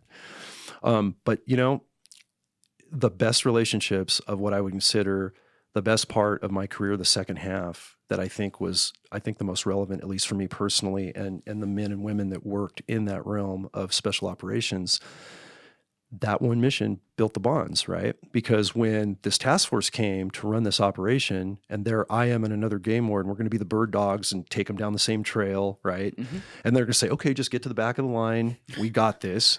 Fine, I get it. You got that notion of who we are, and I don't know what you do yet, so it's cool. We're going to do it safe, and it's professional courtesy. And then, but I would meet guys like Call Sign Snake, Apache, Ranger, all these guys that were sheriff snipers from the San Jose or the Santa Clara County Sheriff's Office that came to that mission as guests, and they weren't primary. They were brought in by the task force, and we would end up by the end of the day looking at each other and going, "Would you have done it that way? No. Would you have done it that way? No." We gave chase to two guys, and nobody wanted to chase them. I could have run them down. I think you could have run them down. You look like you're in really good shape, so and so. Yeah. And then I was told, "Hey, we have a marijuana eradication team. It's just 2 lead officers we borrow. we'd like to work with you. What do you think? And I went, yeah, let's from do that this. sheriff's office. So the guys I met that day in '04 were the same guys that were on the Hill when we had the shooting in '05 when my partner was shot near fatally. Yes. And that day, because they were so wired right, and you know, one of them's from Pennsylvania. A lot of guys are from back east hunting deer, and they had big outdoor backgrounds, military veterans that had fought in Beirut, had fought in the global war on terror. Mike D'Amigo, God rest his soul, who passed away way too early just a couple years ago. Apache, he was one of their lead snipers. He was just tickled. And I met him for the first day of that shootout in '05, and he saw this M14 I had. He went, is that a real military M14? Your game warden? How do you even get those? I was unfamiliar with your game. He goes, I didn't know what you guys were about. And, you know, friends for life, man, brothers. But we would form that bridge that after this first mission went not the way we wanted it to, we just became an informal team. Wow. And we started developing tactics to chase down bad guys before we had dogs. Light runners, I would be one of them. My fellow marathoners, you know, would strip down to just light armor, a light Camelback, handgun, taser only, have riflemen supporting us. And if these guys get close enough and they start to run and we can do it safely and not get in a gunfight, we're going to tackle them, take them down. And then that got pretty hairy. And then, you know, we had a couple of real close calls where there were guys that had guns that we were about to launch and jump and run on. And all of a sudden the shotgun comes out and the gun plays on all around us. Yeah. It's rifle on rifle. And like, ooh, that was close. And then dogs changed the game, which the books go into. Canine Phoebe, who's passed now, was a Belgian Malinois, same type of dog SEAL teams use. When did they come in, the dogs? She started really popping in and working with her handler, Lieutenant Boyd, old Rumble, as he's called in the book, up in Shasta County, 06, 07. Okay. And So you're a couple years in. we're a couple years in. And he's doing that up north, and I'm not working with him. I trained him in the academy. He was a friend, but we hadn't worked together. And then other guys in like the Fresno, Central Valley, those mountains in the kind of the central part and foothills of California were doing some things. And Nate in the book, who I would later collaborate to build the marijuana enforcement team with the blessing of our chief, Mike Carrion. That's when we would find the people that were doing this work really well in their own little areas, but nobody was communicating and nobody was doing, you know, we weren't doing a structured, Yes. organized, uniform way. The training, the weaponry, how everybody was going to be. So it was starting to go in that direction. And it took a long time to get to the point where we could actually have a team, and you know when that happens. So Yeah. So you basically, this task force idea first comes up after that '04 sighting. Now, prior to that '04 sighting, though, because you've been doing your job that didn't involve the cartels, but all the other parts of the fishing Right. game, like, had you had shootouts or close calls or anything like that, or was it 12 years a more standard, you know? You know, I had a lot of close calls, but I never had to actually engage, thankfully. And that was just right out of the academy. I mean, Yeah. I was talking about being in Riverside County, and I'm running into, unbeknownst to me, I'm by myself. I'm calling for backup. I got people coming because I've got a guy working a spotlight in a truck down like an area called Canyon Lake, but in a rural part of Riverside County. And they're lighting, and I'm hearing gunfire, and they're shooting animals, everything they see, rabbits, deer, coyotes, whatever. And then they're parking at the end of like a spillway and going dark for a while, and I'm doing my A spillway? Yeah, like the back end of a dam where there's a runoff on the bottom of it, like a release valve Got it. of a little lake. And well, that starts a creek that's going to have a lot of wildlife potential in it, or concentrated fish. So these gangbangers basically from LA are poaching on the way in with their AKs and spotlights and all their pistols and killing anything that walks or crawls. And they black out at the end of this lake spillway and go dark. And I stay way away and just watch, blacked out. And unbeknownst to me, they're putting out a gill net to trap all the fish coming and going, to just gill net them up and take them back to LA, maybe to sell, maybe to eat, who knows. And when I go and make that stop and I darken out and crawl in behind them, and then all of a sudden light them up with the red and blues and get on the PA, it's just me. And I don't realize there's 7 or 8 gang members in that truck. And they're rolling out. I'm calling them out one at a time and proning them out for a felony car stop. And I'm like 22 years old. And I'm going, okay. By the numbers, man, like I was trained, guns on them, calling it out, staying confident, and just waiting for backup. And that night, no exaggeration, there was nobody even close. Riverside County sheriffs knew I was new in town. And that's one thing game wardens got to do, brother. We work such a big area, like you said. All of a sudden, we're assigned to an area. we're getting to know the sheriffs. We're getting to know the Forest Service Rangers. We're getting to know the police officers, right? Because we're going to help them and they're going to help us. Yeah. You know, law enforcement resources. We saw this with the defund the cop BS running. We saw it through COVID. We got to be force multipliers. We're all understaffed to some level, mostly throughout most of the country. And Riverside wasn't close, so they sent their helicopter. So here comes this police helicopter from Riverside County. I hadn't even worked with these guys yet, with a spotlight on the bad guys, and they're kind of giving me this perimeter. The whole crew of gangsters were pretty compliant at that point. And I'm just going, I got to get back up, man, because I think I have 5 sets of handcuffs in this truck, 3 extra, 2 on me, and there's 8 dudes. Well, what about the zip ties? Yeah, I got those. All right, there you I'm go. going to go to That'll those. do the trick. We're going to get on it. But I had the help, and then units arrived, and I realized, okay, this isn't just checking fishermen. It's not just checking nice guys with guns. Those are most of them. Right. Yeah. So I had probably 20 close calls where it was borderline, coming close to having to shoot because somebody wasn't giving up a gun, or they would be on narcotics, or that kind of thing. But nothing that was so intentionally violent of somebody being in a grow and dressed a military type part, being involved in what we would later learn as a transnational criminal organization. But when you see that in 04, you didn't get into the gunfight right there. But Right. when you're going back and then this task force is getting set up and stuff, I mean, this has got to be somewhat of a baptism by fire for you, where you're Absolutely. like, oh shit. Yeah. Like now I may, like when I go out, I might be shooting. Yeah. Like that's setting in More, now.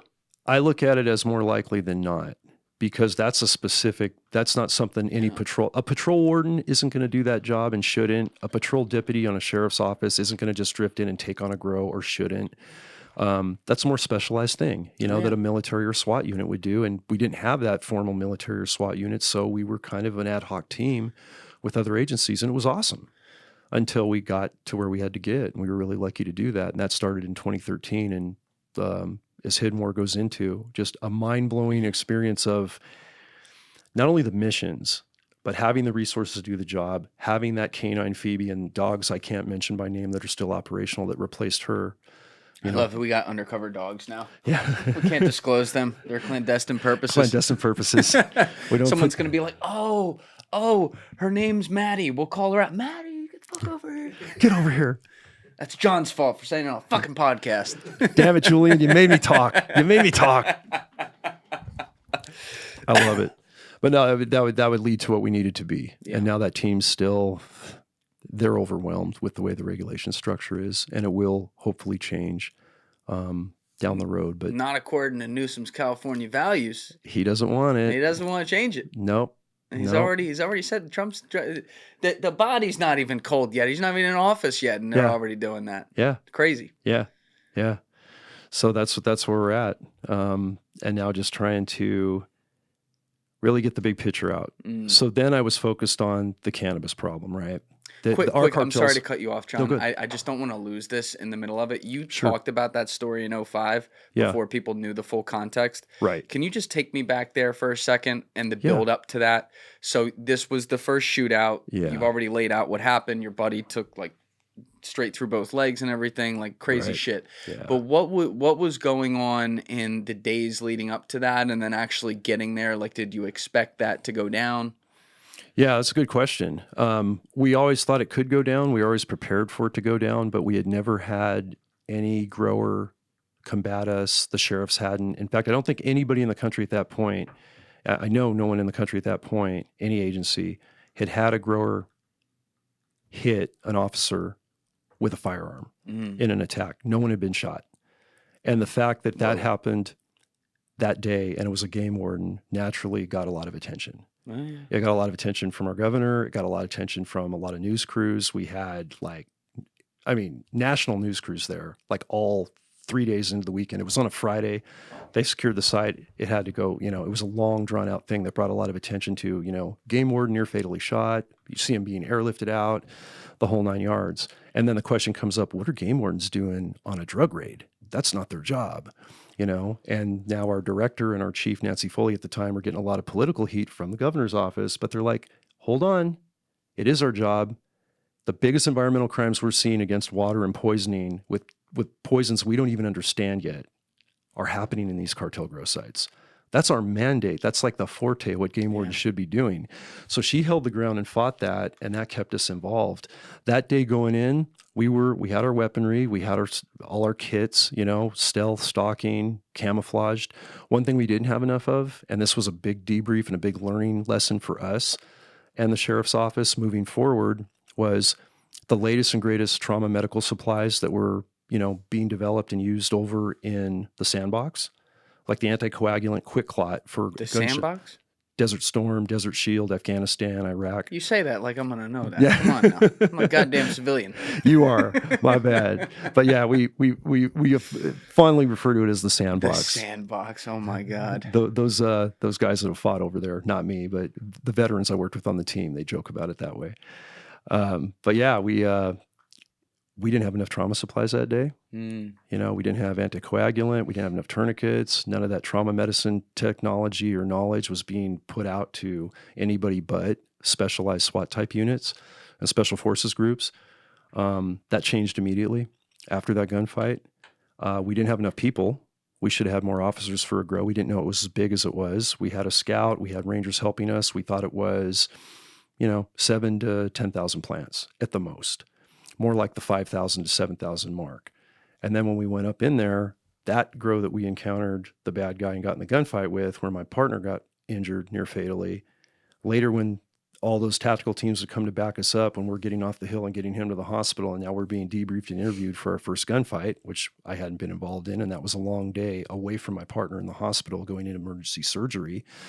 Now there's like up to 10 other grow complexes on that mountain. Right there, yeah. And guys that I work with are coming in from other parts of the state, setting up with night vision in the mountains, just hearing these guys trickle out, trying to grab everybody they could. That mountain was taken over by the cartel. It hadn't been touched in probably a decade. A decade.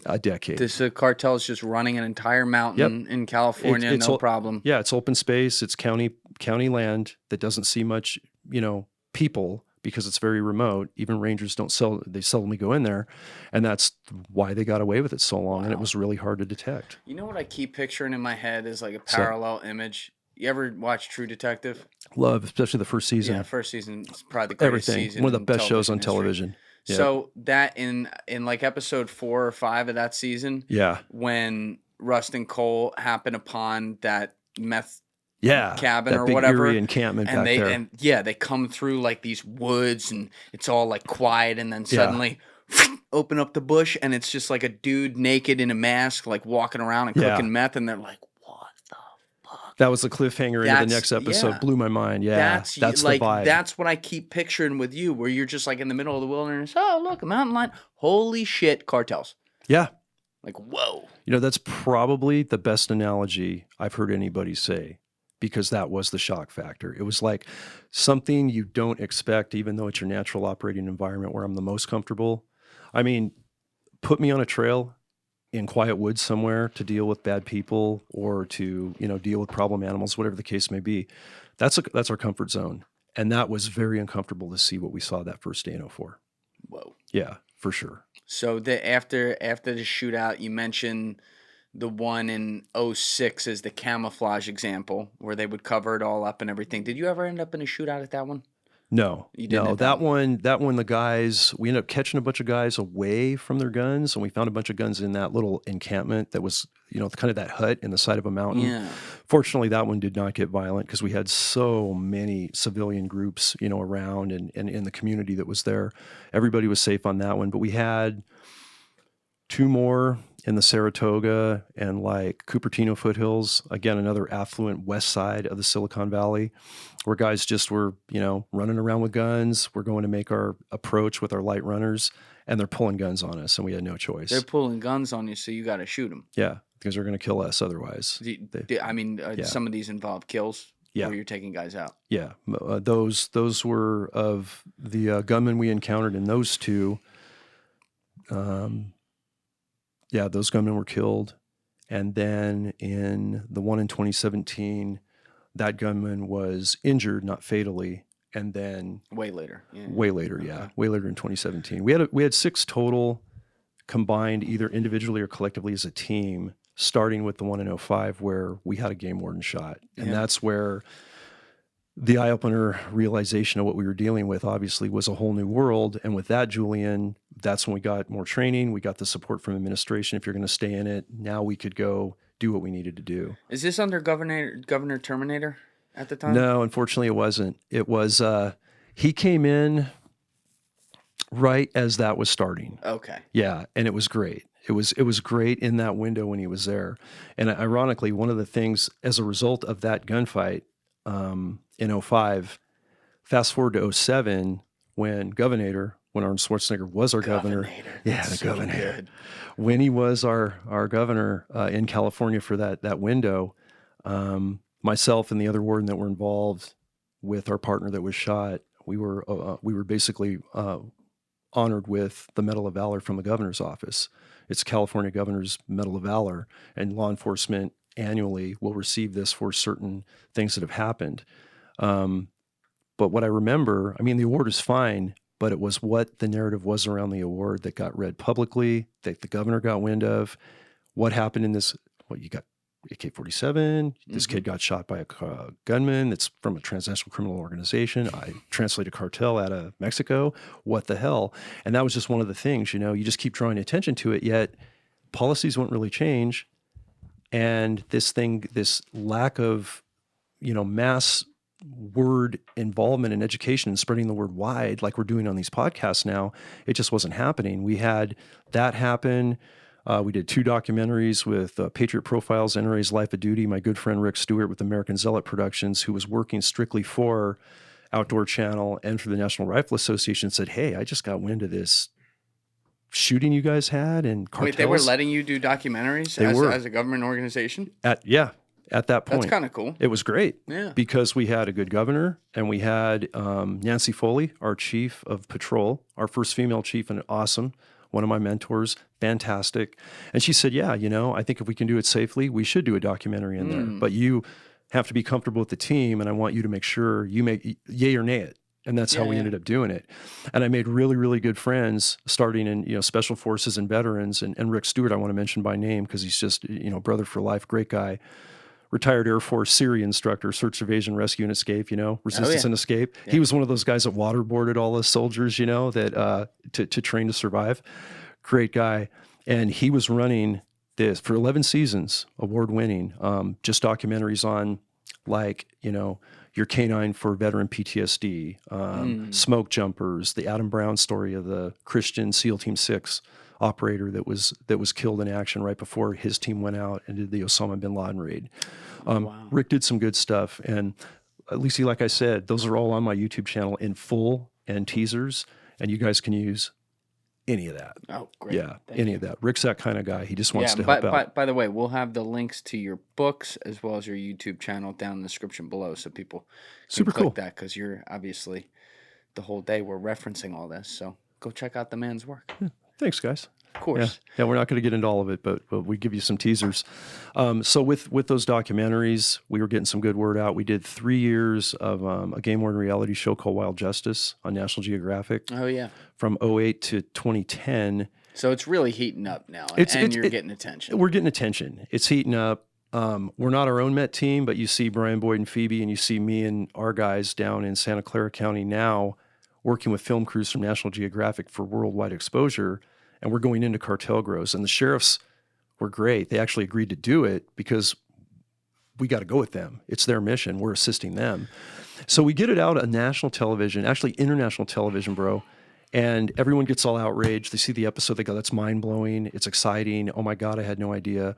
And you think, okay, this is going to be really cool. We're going to start seeing teams built. We're going to see funding. We're going to see some awareness. Now we're starting to learn about the poisons, the carbofuran, the metaphos that these guys are importing and spraying all over the weed and in the water. How were they getting it in? Just like taking it across the border like everything else? They are. What's crazy is growers down in central Mexico, good ones, get themselves vetted down there. So basically, say Sinaloa's got all the marijuana they're producing down in Mexico, and they bring up growers that are really good. Water diversions, keeping the plants alive, right? Keeping them hidden so they don't get interdicted. And when those guys get really good, then they get pushed up to California or another state. It's like their college. Yeah, it's like their apprenticeship. Go get your PhD now in California. You get to, you did your master's, you did your apprenticeship, you're a journeyman. There you go. Go, baby. But yeah, those guys get really good. Then they get put up here. And the only thing they got to bring with them are the poisons because they can't get the poisons here. But suppliers that are already in setup, weapons, sleeping, food, cots, tents, camouflage paint, all the water pipe they need from various different landscape suppliers, that's all ready for them. But these growers are so good at what they do and the cut they make, there's significant money in it. And something I was privileged to sit in on, and I talk about this in, I think, the 4th chapter of this latest Hidden War, was we interdicted a guy that was a Plaza Boss level grower. And A what? Plaza Boss level grower. So in a cartel organization, you have a Plaza Boss, and they oversee a plaza or a territory that's fairly... Plaza. I thought you were Plaza saying Boss. Plaza Boss. Oh, yeah. I was very confused. I don't have enough of that Jersey accent, bro, to get that plaza. Yeah. I was like, wow. Yeah. So we this guy got popped on a 22-pound meth cook, which is typically what they're doing. They're doing these super cooks that are 22 pounds now from these super labs. He wasn't cooking, but his boys were. And he got busted with a bunch of, some of his colleagues. And, he wasn't a Sicario killer. He was very businesslike, very cordial to deal with. And he was debriefing with us, obviously. And DEA and the team that brought us in, because he was popped for something else. But I got to sit in on that debrief with the sheriffs and with DEA, which was mind-blowing. I got to ask him questions. What'd you ask him? I asked him things that I thought were trending differently, where we were making an impact from the standpoint of these grow sites that we'd raid, right? Catch bad guys, don't catch bad guys. Take out all the plants, hopefully safely and not get contaminated, but go through the protocols so those never make it to the market because they're basically hazmat now. All that infrastructure, all the water diversions, all the decimation of the forest, what now? Who's cleaning this up? Who's redirecting the water? Who's taking, stabilizing the banks of this mess of a creek? Nobody was. Drug teams hit it. Well, that's not our job. We're not garbage collectors, man. We're out. So we were pushing the reclamation side. And at that point, Julian, we were starting to reclimate and clean up and restore these grow sites as best we could on the day of the raid or like in the winter months shortly following. And I wanted to ask him, hey, man, so if we raid a grow and take your guys, take your plants, we don't take that stuff out. The water diversions are still there, or if we pull them out, they can be put back right in, and you can have instant, unlimited water, depleting this creek for these plants. We don't take out your fertilizers. We don't take out your camping equipment, your food. It just stays out there like a waste site. And I said, but if we clean it up and we take all that out, does that honestly make a difference to you guys? And what he told me, he kind of laughed and he said, you know what? Up until recently, we never saw that happen. And he was overseeing approximately 50 grow sites in NorCal. Whoa. In addition to doing this other stuff. So, and some of those grows, probably a good percentage of those grows we had been part of taking out. And he said, it was shocking to see all this stuff cleaned up, because if it's not cleaned up, we know how taxed you guys are. And we know it's a 50-50 if we wait even just one more season. If we set back up in that same area, 50% chance we're going to get our grow out to market. Wow. That's how much he knew how overworked and understaffed and how to play the game. Again, cost-benefit analysis, right? Business model. The resources are there. I put 30 to 40K into all this infrastructure. If they don't clean it up, I don't have to put that back out there. And I got trap doors. You guys hear the guys coming. 9 times out of 10, you're not going to get caught. Go for it. But he said, when I started to see these pristine sites, we're like, what are they doing? They're cleaning the forest now? Well, now, 9 times out of 10, they won't go back to that spot no matter how good the water is or how good the angle, that south-facing slope where they're going to put their plants. Now it's a good spot. It's a spot they don't want to touch because they're like, well, not only is it on some database that some agency hit it, whether it was Met from Fish and Wildlife or somebody else, but now I got to lug all that stuff back in there. I got to divert a creek. You guys have already restored it. And that's a lot of money and time on a 50-50 or maybe less that we're going to make it out of there. So the light bulb went off, and now we started to convince DEA that when you're funding the counties, and every state gets funded by a DCEP, it's an acronym, pronounced DCEP, by the Drug Enforcement Administration. Every state gets, and every county within a state gets, a certain amount of money under the drug czar's budget to deal with counter drug. And in cannabis, it was how many plants you eradicate dictates how much money you're going to get. But how many bad guys you catch or guns you seize, very little reward for money. There was no money for environmental reclamation or cleanup at all. So if we went out and just ripped, like the task force, when we ripped those 7,000 plants in 2004 on that first raid with GI, they're like, hey man, we're bringing in a PAFOC from Moffett Field. You're going to hoist into a military black op. I'm like, that's cool, but what about all this shit that's left behind, man? They're like, oh, no, we don't do that. Because they're looking count, plant count, and that's going to get me my 250K or whatever instead of 100K that I got that's my budget. For yeah, bad incentive structures, basically. But it changed, bro. The cool part was we got it in front of the DCEP coordinator's eyes. We got it on his radar, if you will. And he's like, I see what you guys are doing here, and this is important. And federally, even though we're not a conservation agency, we see the decimation of the water, especially. And these poisons are bullshit that they're getting in here and all over this site. So they started to incentivize for tons of trash removed, ban poison amounts by the gallon or whatever. And I go into this in the book and beyond of all the meticulous records we started to keep as a delineated, dedicated team. Every plant we got a number. So, in 6 years, it was 3 million tainted cannabis plants that this team eradicated and removed. 3 million, that's a lot of freaking plants. That's a lot of plants. And that's only one team. That's just our little fish and game team. That's not counting all these other teams that were around California and in other states doing similar work. I think we were at 900 or so felony arrests, right, on cartel gunmen, growers, or combination in 6 years. That's a lot of bad guys with good skill sets from the organization from across the border, right? I don't know, 400 or maybe it was 4,700 tons of waste. And then I'll start to get rewarded for that. And it actually deters these guys from going back in there. When we could convince mainline agencies that aren't conservation or cleanup guys that you're actually going to deter this for your public, and it's a good selling point of why we're doing this job, then we were starting to make a dent. Force multiplier with other agencies. Did there come a point where you were able to start to cultivate confidential informants? A little bit, yeah. From inside the organizations? That was next to impossible. I would say that Plaza boss that I got to talk to for several hours, he was the best and he was the most accurate because of the situation we were in. And here's why. Why it's so hard to get intel unless you see it firsthand is... Take a terrorist cell like Al-Qaeda where if you have one operative that's doing one thing and he has a burner phone with a number to his boss that he has a first name only of, and it's going to change when that burner phone changes, you don't really know exactly who you're working for. You can't actually give it up if you are debriefed or caught. That's right. And that's exactly, brother, what we had the problem of doing. We caught a ton of growers. And some of them spoke English and some of us had enough passable Spanish on the team to, do some interpretive, but it's like, I just know a first name. And he's not lying, and this is how I'm paid and this is how I'm dropped off. Everything is compartmentalized, very intelligently, very structured. So it was very hard to get intel. We got a lot of intel in grows with growers we caught, especially if there was a boss there for the day or there were some of these armed gunmen guys that, we didn't get in a gunfight with that we could get something from, or we could, get evidence like a phone that actually had some stuff on it.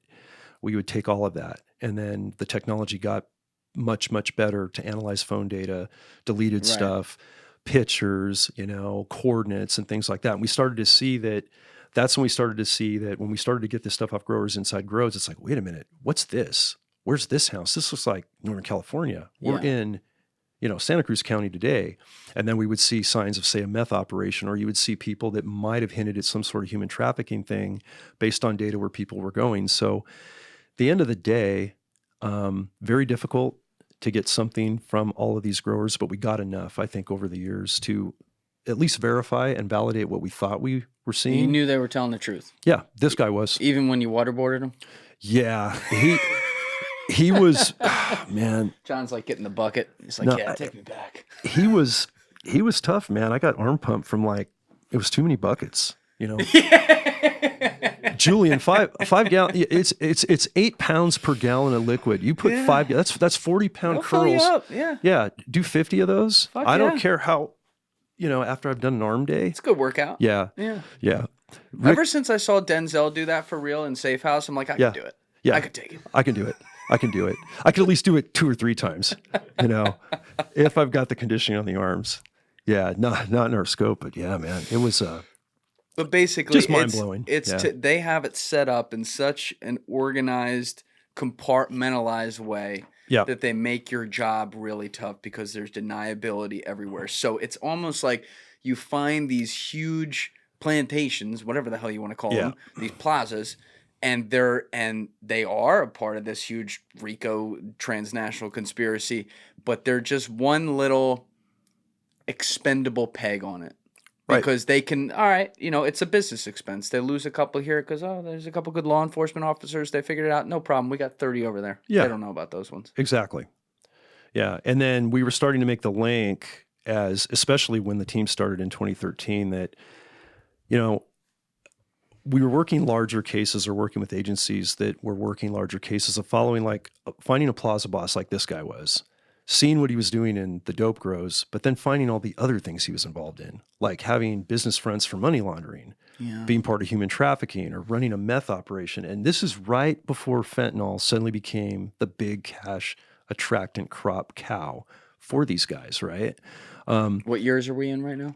We're getting to like 2012, 2013, like right on the precipice of going formalized with the marijuana enforcement team, with my unit. And now we're still concentrating we're handling the weed on the environmental front, but now we're realizing the term polycriminal comes in with my federal colleagues, especially DA. And you look at it like, so this guy that's in this grow today, and say he's running the grow. He's not a plaza boss, but he's running the grow.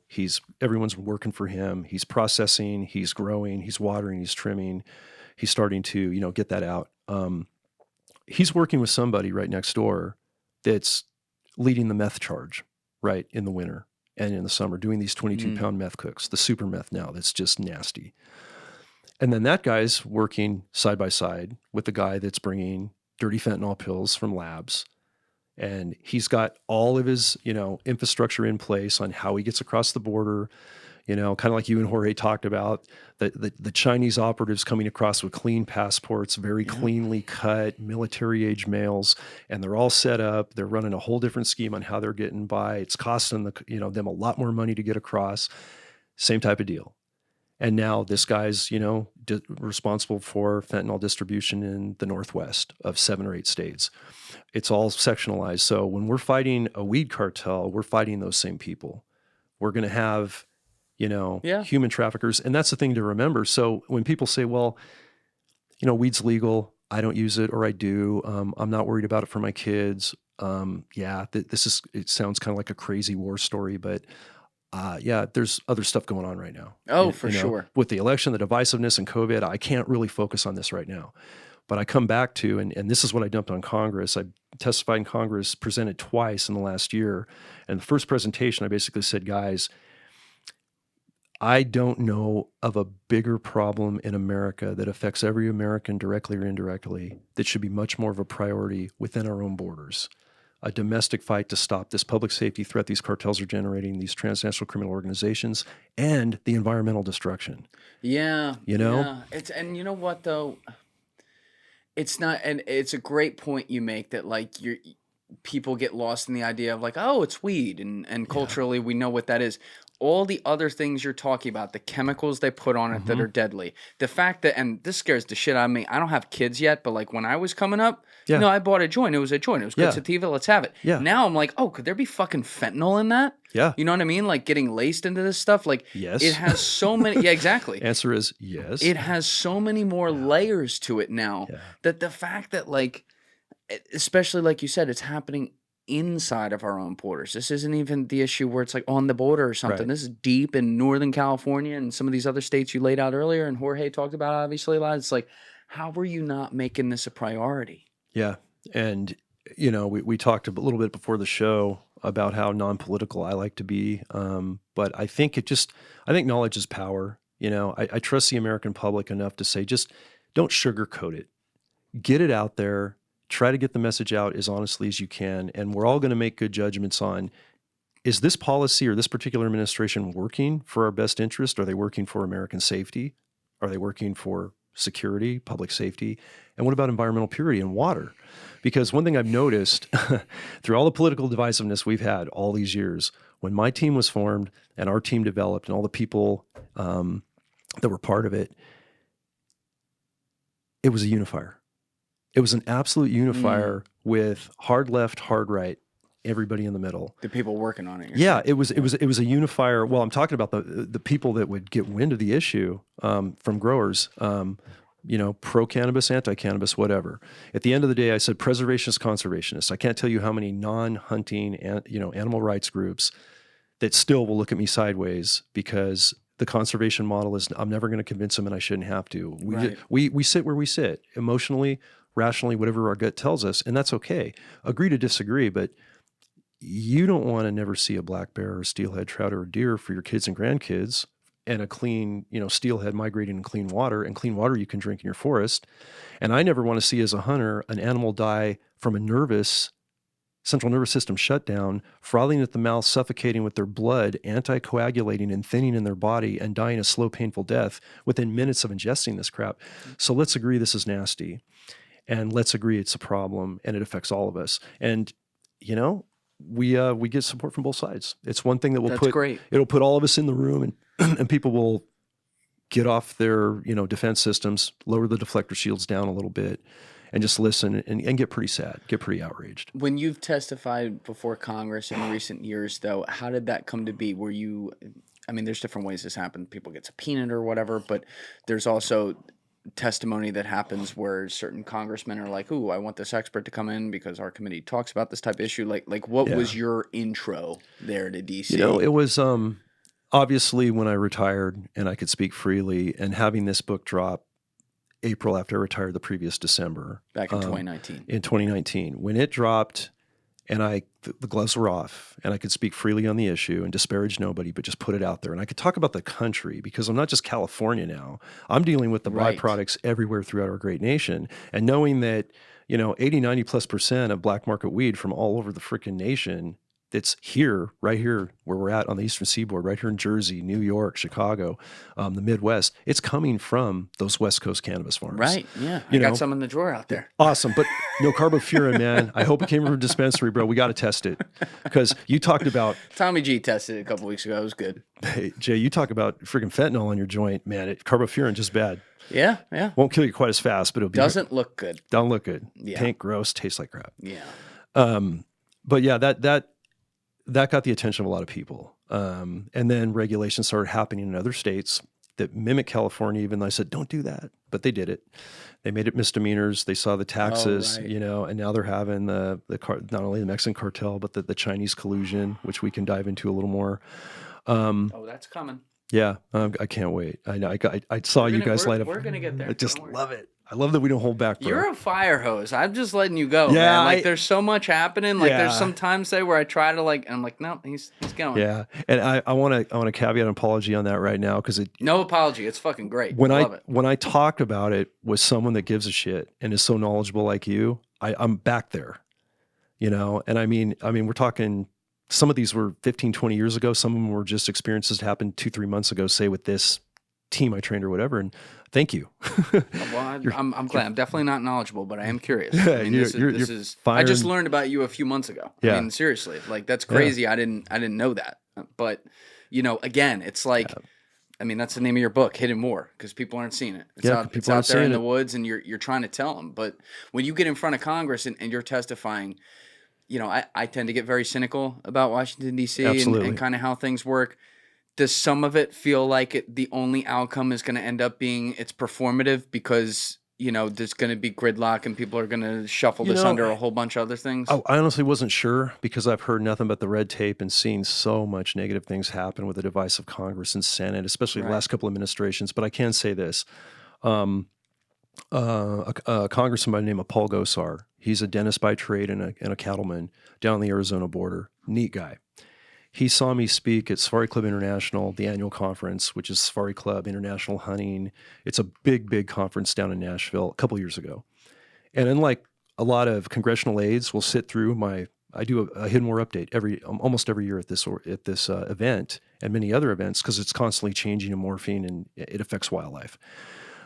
He went to a seminar, and usually I get an aide coming to a seminar. They'll hit me up like, oh my gosh, this is really, really important. I'm on the southern border, or, we're about to look at cannabis in our state and we got to do something different. Maybe we got to consider this. But the congressman and his aides sat through the whole thing and waited for me to finish. And I'm answering questions, and we're talking follow up, and you're getting a lot of contacts of people that want to either do podcasts or they want you to come teach, whatever the case may be. Just spread the message because they're finally alerted. Like now they know, like you didn't know, and you went, whoa. And I didn't know you, and man, all good comes from good stuff, man. And I'm glad we're here again.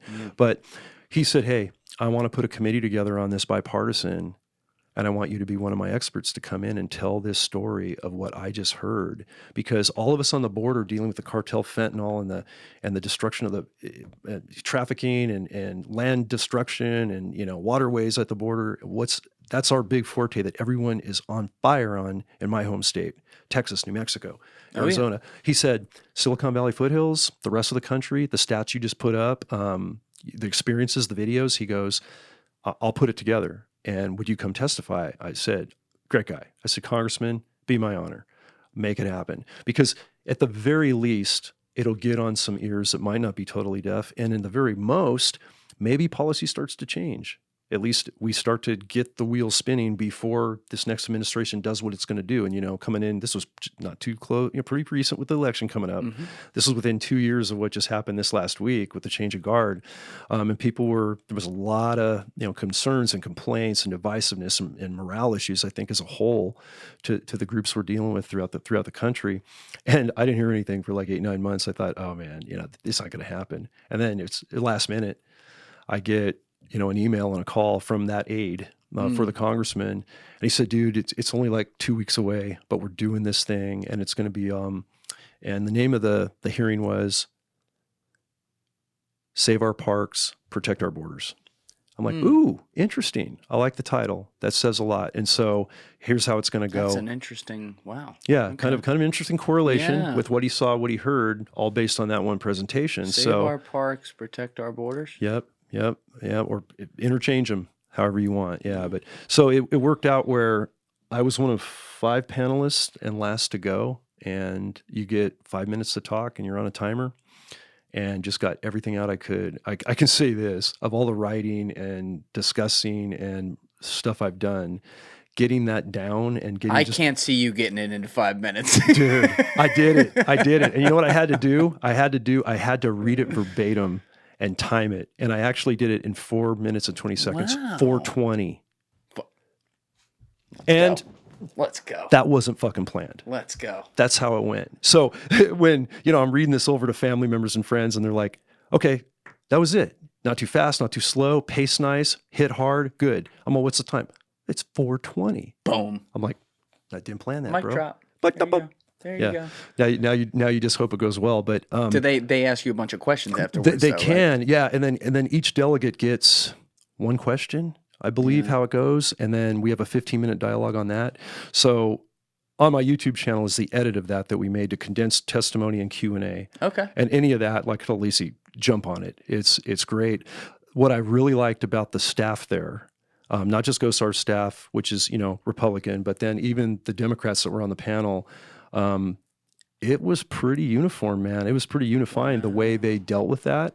And I either got no negative comments from the left side, or some really quizzical follow-up questions, and then some really spot-on questions that came from some of the coordinators that I thought really hit it on the head. And it got people thinking about policy changes, but there was an uphill battle with where the administration was at the time on the border. We now know that that's changed. Yeah, this is interesting though, and I'll tell you why. Because you had really bad policies vis-a-vis the border in the last 4 years. There's just no denying that. No denying it. And obviously, like, part of America speaking with this latest election, that's definitely a piece of it. It's not all of it, but like, there's a lot of people who that was a major issue for them, and righteously so, because it affects downstream like crazy. But what you're talking about here is a hearing I think it was earlier this year, right? So Yeah, this it was is- one last October and one as recently as June. And then there were two others they wanted to have. I could not do it. But any way you look at it, several months before the election is the last one you do, and the other one's almost a year before the election happens. And this is interesting because, you know, I look at these pendulum swings in society where, like, I fucking hate the two-party system. It's terrible, but it's like this piece of shit that's going to continue to exist, and it's really a uniparty. But it's good when parties lose their way a little bit to get a kick in the ass and bring things back to sanity. Yeah. And I will say, a lot of it felt like too little, too late with Kamala's campaign, and you know they're just feeding her like, oh, let's say Second Amendment's good now, and like all this shit we've said the opposite. I'm going to shoot guns, okay? Right. This is like the opposite of what we said for years, but it was almost to me like, okay, well the election's over, they're not going to lose. Yeah. But if that little ember of like, oh, you know what, some of the stuff we've been doing is like not common sense at all, that would include things like the border, and then suddenly being like, yeah, you know what, we do have to close the border.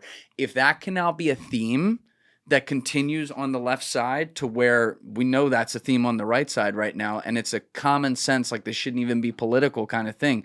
If that can be a good outcome of this very divisive time we've lived in and divisive elections, that'll be great. And it's giving me a little hope that it could be, seeing that you were testifying months and months before this, and you already saw that there was some, you know, common sense agreement across the aisles. I like to hear that. Yeah, I went in with an open mind, you know, and I'd never, other than, you know, seeing Washington, D.C. To teach over at Georgetown a couple of years ago, I hadn't been to the Capitol. And now I'm in it and going, okay, what's the vibe going to be? Because I hear the horror stories. And it was pleasantly different. That's good. The way it went, which was cool. And then the second hearing, which... In June, was cartel effects on tribal lands. And I went, wow, this is awesome. What's that all about? That's all about our indigenous nations, okay? And what it didn't stem from this, but what had happened was there was maybe it was was it a CBS or NBC, and then it was later maybe Fox covered it as well. But there was this story about she's now retired DA agent Stacey Zinn, and she was actually on the second to last panel. She was in this tribal lands hearing panel, and I testified right after her. And it was about her being sent up to like northern Montana on the Canadian border, as far away as you can get from our southern border in Mexico, and how the Sinaloa cartel and some other factions had worked their way all the way into these really remote tribal lands in my new home state of Montana, you know, like the Cheyenne, the Crow, the Blackfeet, and going into these towns where there's always an addiction issue, you know, in some of these tribal communities, right? And now there's a couple of low-level fentanyl dealers and narcotic dealers and meth dealers, you know, going on. And the cartels from Mexico realizing, hey, wait a minute, man, that's way, way, way in the, you know, in the sticks. And where a fentanyl tablet on the black market from a dirty lab is $5 here in Jersey, we can make $100 a pill on these tribal lands where there is so little enforcement. So you think game wardens have it tough with 250 square miles or whatever. These tribal police are like 2 BIA, Bureau of Indian Affairs officers that are covering like half a state. It's crazy. Oh my God. So they basically infiltrated, they took over the fentanyl trade, and they got tribes addicted, communities decimated. They took their trucks, they took their guns. They basically left just a havoc of death, a havoc of destruction on these tribal areas, and taken all that stuff right back to Mexico to fuel the fire for whatever faction was doing it. I'm sorry to cut you off. I want to connect you with a couple of my guys. You ever hear, I mentioned them a few minutes ago, but you ever hear of Tommy G or Brandon Buckingham? Yeah. So they've both been on the show. Awesome dudes. I think they're the two best documentarians in the game right now on the internet. But killer stories like this, like I haven't heard of this. This needs to be covered, but please continue. Yeah, I'll check their episodes out, and happy to work with anybody you recommend, man. Because hey, the bigger the team, the better. We're all part of this thin green line now, right? Yeah. So that really shocked the consciousness of like America, especially fellow Montanians, right? So I got people going, what the heck is this? And blah, blah, blah. And ironically, the tribal nation impact was being seen in other parts of the country, but because Montana is considered like the last best remote place to go in the lower 48 in America, because it's still so unpopulated, you know, and how different it is from urban environments. And then when people are going to Montana for this pristine reality to live in the woods or retire or get to the big sky, Montana, wait a minute, cartels are taking, they're putting fentanyl in our communities, and it's not just tribal lands, it's got to be everybody else. So that's what they did. They stemmed up they made it a priority in Congress because the tribal nations as a whole were really hitting Congress hard and really hitting the previous administration hard on like, guys, we don't have the help. We can't tackle this problem alone. We're losing per capita so many more kids and so many more adults to fentanyl deaths than even the rest of America. And I recently heard from my DA partners that 74,000 Americans are dying annually from fentanyl overdoses from these dirty pills. That almost seems low. Yeah, and it almost seems low. And I'm thinking that's 200 dudes a day. Yeah, it's crazy. It's fucking crazy. And how many while we're sitting here talking, brother? Yeah. And that blows my mind. And you have people who are straight up just like they buy fentanyl now. Yeah. Like literally, like it's not laced with anything. Nope. They're not. They skipped over heroin. It's like, oh yeah, I need fentanyl to get high. Yeah. Whew. Yeah. Exactly. And the aftermath of that is, it's horrible. Exponential. But that second hearing was getting into our experiences working with tribal nations, and our Met team right out of the gate, right in Operation Pristine, got that invite letter from some tribes in Northern California and in Central California and said, hey, we're overwhelmed with these cartel grows on our tribal lands, and even ones that aren't active that are out there with water diversions and poisons everywhere, and their river, like the Feather River and all the different rivers up in Northern California, they're like, we're getting to a point where so much of our water is being tapped, we're about to turn on our water faucet, and we're just getting drips. We don't even have cooking and bathing water right now.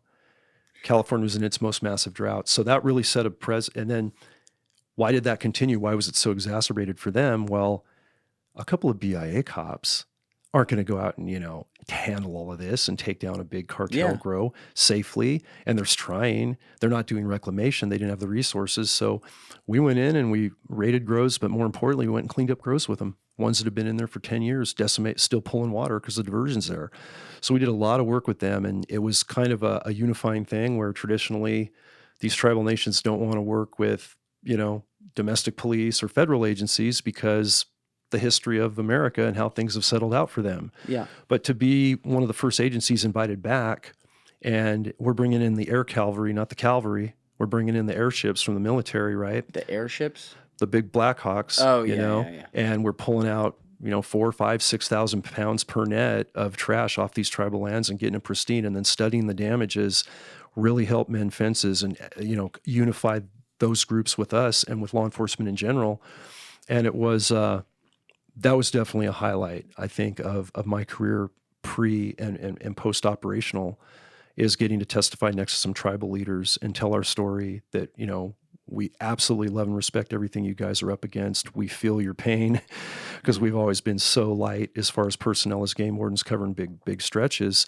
And now you guys are even worse case than us. So, and again, that unifying, take away that divisiveness, so that was really good.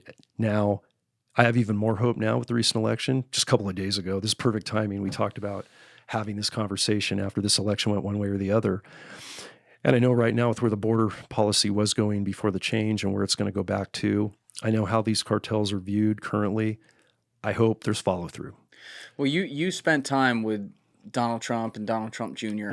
Back in 2016. And how did that come about? Like, how did you get to meet them? It was kind of random and perfectly timed. One of the trade shows I go to almost every year is the SHOT Show in Vegas. It's the world's largest trade show for military, law enforcement, conservation, weaponry, the tactical community. Big show. Sounds right up Don Jr.'s alley. It totally is. And Don Sr. too is a 2A. He's a Second Amendment pro guy, Don Jr.'s a big hunter, avid conservationist. One of Don Jr.'s closest friends was the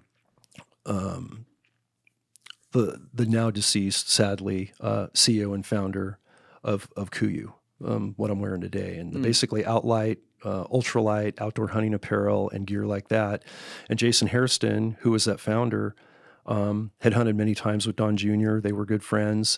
And Jason was hosting something for the Trumps that were going to be at SHOT Show in 2016 and wanted to invite about 50 or 60 people from the industry. So he was really, Jason was doing a lot of work with us. We were using his equipment. We were helping him develop a tactical line of clothing to replace the heavy battle gear that our military uses now with better materials.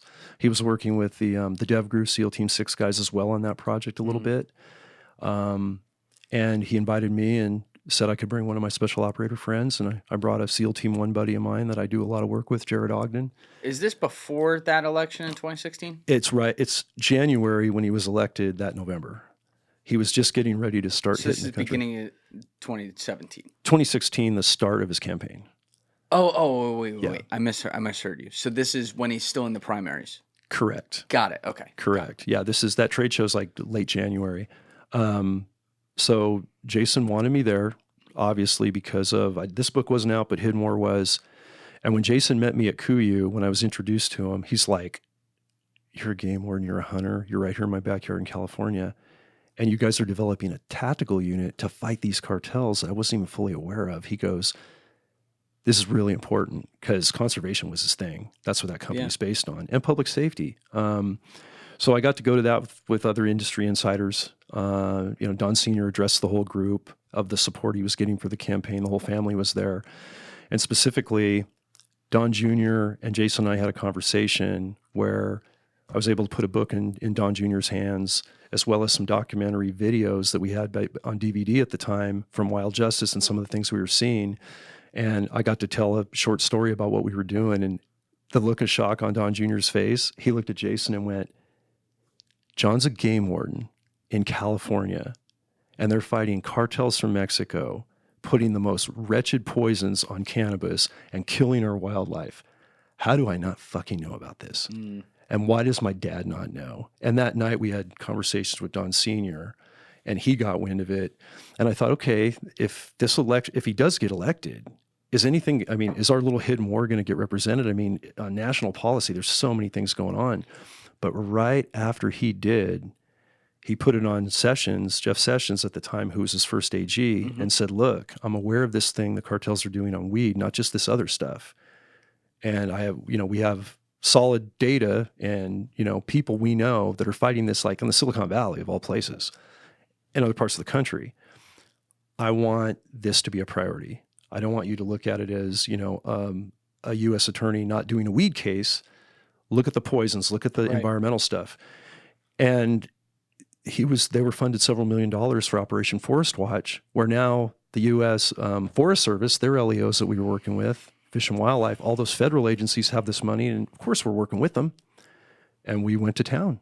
We worked a ton of cartel grows. Reclamation was encouraged. Because you're still in it at this point. Yeah, still in it. I'm really in the prime. Yep. This is like the prime time before I'm going to, retire in late 2018 and hope it continues with great people, and thank heaven it did, and it's improved since. So you knew you were coming up on retirement. Yeah, You were ready. I was ready. I mean, basically I worked 28, but with time I had earned, had a 30-year career jacket, and you're maxed out at 30 years. You're going to lose money to continue to work.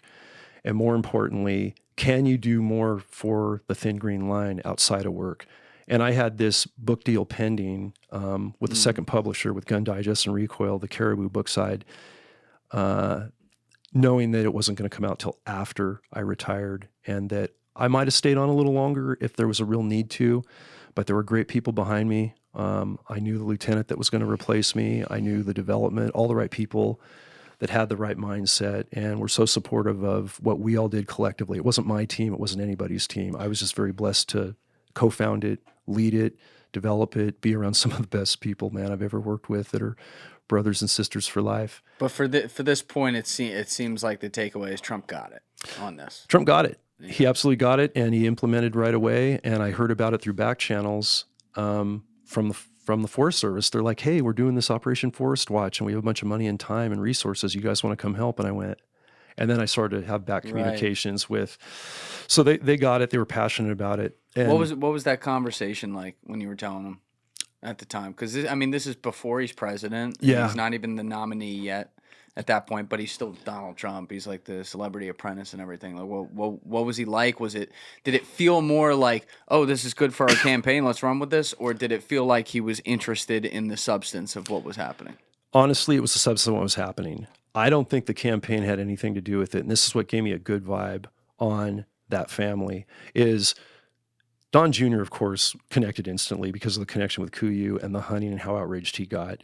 But when I started talking to his dad, Don Sr., it was like, yeah, my son, man, I can hardly keep him around. He's out hunting, running around in the woods so much. It's just beautiful. And he goes, and this is unacceptable. This is a travesty. This is horrible. It's terrible. We're going to stop it right away. We're going to stop it. We're going to make it huge. Stop everything. We're going to stop it huge, big. It's going to be huge. And you know what? He followed through like immediately upon election. And so, I mean, biasedly, that being my passion, I'm like, man, what an opportunity. And let's hope it continues. And things with the wall, let's take the wall, for instance, and border control, right after that, Julian. So not long after that, I retire. And then I'm producing and hosting a film series I do periodically called The Thin Green Line for Recoil TV and my YouTube channel. We're doing the pilot film down on the very unprotected Southwest Texas, Mexico border, the most remote. Like Calendaria is a little town there that's cartel run, and you meet your outfitters, you're going to go onto this ranch in Texas, and they come in, side by sides and assault rifles. And man, don't get there after dark by the little church under that light. It's a weird little town. I'm like, okay, I'm not even operational. And here I am down here with Marcos, as he's called in the book. One of my close guys, fellow snipers on the team, and we're going down to do this outad sheep hunt on this 50,000 acre beautiful Texas ranch. I didn't know there were canyons as big in Texas, like many Grand Canyons in Texas ever. And we're talking about the ethics of long range hunting, when you do, when you don't, because we're long range shooters. We're both snipers, precision riflemen. We shoot far, but we shoot close if we get as close to the animal. Humane shots if you're going to take an animal for harvest. But at the same time we're down there, we're watching, while we're hunting a pristine sheep in a canyon, 5 miles across the canyon on another part of the ranch, are 15 traffickers coming through with 100-pound bags of processed marijuana with, carbofuran on them, meth, fentanyl, you name it, and trafficking people. And they're trafficking people. Oh yeah, they're doing it all. And we found, and it's in the video, and it's not in the book, but in the video on my YouTube channel, The Thin Green Line Film, you'll see some areas where we go in and you actually see these caves on the ranch that were like stash caves or, rest areas as they were trafficking further into America with the graffiti, the different monikers. Looked just like a cartel grow camp, like in California foothills. And we're hunting one area and coming off a blown stock on an animal, and all of a sudden a border patrol airship comes flying over, a big helicopter, and the ranchers and the outfitters that are our good friends are like, oh man, we must have tripped a camera. Something's got to be going on, because they have sensors on the ranch and big cameras. He goes, John, if he lands, handle this. And I go, this is perfect. And so I tell Sam, my cinematographer, I go, you got that? You go, oh yeah, I got him coming in. Because basically we tripped a camera and a sensor. You got to get the shot. Got to get the shot. But what happened was, man, we're on this camera, this long range camera and this sensor, where we're in camo with big long rifles behind us. We don't look like hunters. We look like gunmen. Yeah. Because it's a known cartel route. So Border Patrol seeing that.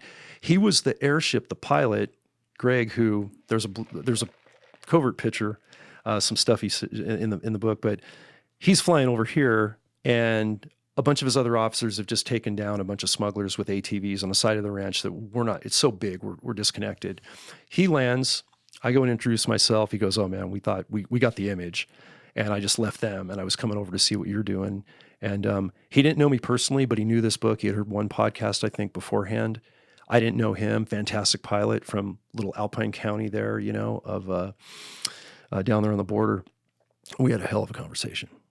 He said, dude, I can't talk about it. You can now. The numbers just coming out of this little part of Texas. And so this is one of your first, unless I'm misunderstanding here, everything you've done is residual effects of what's going on our border, because you're working up in California, you're working out in all the indigenous lands, everything you've talked about today. Yeah. But it sounds like this is one of your first times where you're actually at the border itself, Yep. hearing about where one little trickle in the dam, so to speak, is having all this effect, and you're like, wait, there's 2,000 miles of this too. What the fuck else is going on? Exactly. Perfectly said. My thing, the reason I wanted to do the first pilot film is it's not just a hunting conservation show. There's 1,000 of those out there, and they're great. That's fine.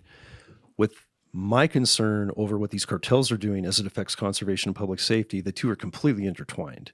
So I wanted to get down on the border and this hunt with these outfitters. And these outfitters literally had cartel gunmen come into their camp one night, and the youngest son, who's one of the outfitters, great guy, ended up getting in a gun battle in an RV and still has a piece of bullet lodged behind his heart that he took fire when these Behind guys. his heart. Yeah, and that piece will always be there. They That'll can't get you remove it. laid. Yeah. The love, the support. Got a little bullet behind my heart. A little bullet by my heart. That's right. Yeah, I'm good. Touch it right there. Yeah. Don't, easy. No, not that side. Well, he lived. He lived. No, he did. He's married, got just beautiful family. Good for him. But the thing about it that blew my mind was, okay, I've been fighting with my team and we've been fighting the remnants and basically the effects of what's going on or not going on the border. And now I want to see it for the first time. And I had tons of invites, but operationally, I'm not going to leave California. We had our hands full. This is right after. So I'm down there with those guys doing this hunt, making contacts, sharing information of what we're dealing with, keeping everybody a little more in the loop. And I saw it firsthand. I saw the most pristine part of Texas on this ranch being absolutely garbaged and decimated and exploited by cartel traffickers, not just weed, not just fentanyl, not just meth, but trafficking as well, as we were hunting one of the most pristine animals in the most pristine states. Complete contradiction, but showing how much it was an effect there. That part of the Rio Grande River that separated, it was a creek. It wasn't even a river. The parts of it where Jorge talked about getting in with them and they were drowning once a day, that's horrible. And that's a lot of the Rio Grande. But the reason this place is so sensitive is because it's small here. It's small. It's February. We're doing this hunt, and you could wade across it like the little creek I grew up on or in my backyard in Montana. So trafficking was easy. Border Patrol was fully supported at that time under the new administration. All the wall materials, the metal and stuff that was laid out to get ready to be built was all there. But it's not up yet. Oh, it got taken away because when the administration shifted, when we had that switch in 2020, right after we made this film, now it just got wide open, and those guys down there were just those border agents. Yeah. You talk to anyone who's on the border, they were voting one way in this previous election, and I understand that because that's their main issue, and the previous administration was very bad on it. The thing I always wonder though. And I'd love your thoughts on this. Yeah, for sure. My little tinfoil brain gets tingling sometimes. Got a thought. It's like, you see how far back intelligence is intertwined with things that go on south of the border. And I don't know what all that is. Some of that I'm sure I could understand, though, as messy as it might get. Yeah. I wonder if sometimes it spills over, though, in ways that maybe they weren't planning for, that are huge mistakes on their part, that then get stuck in the tit for tat game of Washington, D.C. Do you think there's some of that could occur versus it just being like, oh, the Democrats just want an open border? I do. I think you're right. I think it's a little bit of both. I mean, I think we're just short-sighted, man. Yes. I think there was one objective and they didn't think of, realistically the escalation of what it would catalyze. I mean, the numbers and the environmental destruction, the public safety problems we've had throughout the entire country since that border policy completely changed. I don't want to believe, forget politics, I don't want to believe that anybody could be that intentionally destructive from a humanitarian standpoint, an environmental standpoint, public safety standpoint. I don't think people anticipated, regardless of party, what was going to be the fallout for the objective of just getting a lot of people here. Well, I also think, I'll bet it's actually kind of similar in Washington, D.C. Sadly, there's no excuse for this. But when I talk to people who aren't political or are liberal or haven't paid attention to the border or whatever, and I tell them some of the things that I know from my guys who have been on this show on camera and off Yeah. camera and everything, Yeah. and then some of the other people I've gotten to know who are down there, Yep. you know, they're shocked and they're like, what? Yeah. You know, because it's a humanitarian crisis and everything. And I feel like, you know, you just had Harris, who was the border czar in big air quotes there, Yeah. and she hadn't even been to the fucking border. She hadn't been there. Right? I think she went finally when she was actually campaigning. But like, if she had just gone as vice president of the United States, she'd have access to fucking everything and just seen it in 2021 or something. Like, you can't tell me that there wouldn't have been a wake up moment there where it's like, oh my God, like, all right, we're so worried about, you know, being friendly to everyone that we're actually allowing something to occur that's a total crisis. And let's not lose the 500-pound elephant in the room here. It's important to say this. Yeah. You know, there's an aspect of this Trump derangement syndrome thing. Yeah. Because, you know, there are a lot of negatives about Trump. There are also things, though, that you have to admit he's right about. And I'll tell you, I had, after he won the election, I was looking through some of the old videos from 2015, 2016 when he would go on the late night shows, like Jimmy Fallon, Stephen Colbert, stuff that looks like it's out of the Twilight Zone now. Yeah, you're like, whoa. And like, you know, he talks like Trump. He's like, listen, we're going to build a border. We're going to build a wall. Mexico's going to pay for it. Like, he was still like consummate like Trump. And they'd be like, you sure about that? Yes, I'm sure. You listen to the takes, remove some of the simplicity of it. Objectively, he was right. Yeah. Like, there's nothing I couldn't, even if he was saying it like a third grader, which actually should be refreshing to a lot of people. Yeah. What he was saying made complete sense. And the people who then went against that because they hated him so much, if you run the tape on things that like Obama was saying in 2013, 2014, he was spot on. Yeah. But then the difference was this guy with weird hair from New York who was a billionaire who decided that, you know, Obama was born in Kenya. They were so offended by that. And I get that. You know, like, I get that, that they're like, all right, whatever he says bad, we do opposite. And now they dug themselves into this corner where they're missing the fucking plot, the whole plot of what's happening down there. Yeah. You just nailed it on the head again. This got to where nobody's perfect. You got to read through the rhetoric, but I look at it this way. Actions, policy, implementation, what did those actions lead to? Did they have a dent? Were they going in the right direction? And you just said it best, brother. Does it make sense? Yeah, it does. Nobody ever said, and people, well, you think that's going to solve the problem, putting up this expensive wall? I go, no, it's not going to solve the problem. But I know from being a law enforcement officer dealing with these guys, and I know how border security is run. I know how the old process was. I'm familiar with it. I've been on the border. I have a lot of friends in those federal agencies and the state agency on the Texas border and talk about it. It's not a stop. It's a stopgap. Yeah. You know, it goes so far beyond a wall, but the wall isn't only a stopgap physically. It says a little something, I think, to the American people that, hey, guys, it's not about keeping people out. This is a freaking melting pot. I'm all for immigration. That's why we're here, man. Greatest country on the planet. We are not one way or the other. Everybody's welcome if they're here for the right reasons, chasing that dream. They don't want to hurt people. I'm good with that. But this is a symbol, I think, with this wall that we care about protecting our country. We care about protecting you as an individual citizen. We care about protecting the wildlife you like. We care about protecting, you know, your children from fentanyl or abduction or whatever. Is the wall going to solve all that? No, but it does make sense. And It's a start. It's a good start. And along with education and awareness and all the other stuff that isn't just throw a bunch of force at it, throw a bunch of resources like law enforcement. Yeah, we need more of that. Yeah, there's talk about really ramping up Border Patrol to do what they were doing before. It's going to have to happen. We're going to feel the effects of what has come across this border. I think conservative estimates, a decade to sort it out. But I think you're right. Sorry to interrupt just this one thing. No, you're good. You're good. So many people that see the benefits of the policy but hated that man so much. You're right. They voted with emotion. And some of my closest friends voted with emotion that I respect and love forever. And I will never judge. I will sit with any supporter of the other side because you know what? We've lost every sense of what this country's about if we start slinging mud at that level. And that's what it's become. Yeah. And it's got to stop. I'm glad to hear you say that too, because the divisiveness really bothers me. Like I said earlier, the shit moves in pendulums in society. It's how it goes. One party loses their way at some point, and for the better, shit gets a little reset.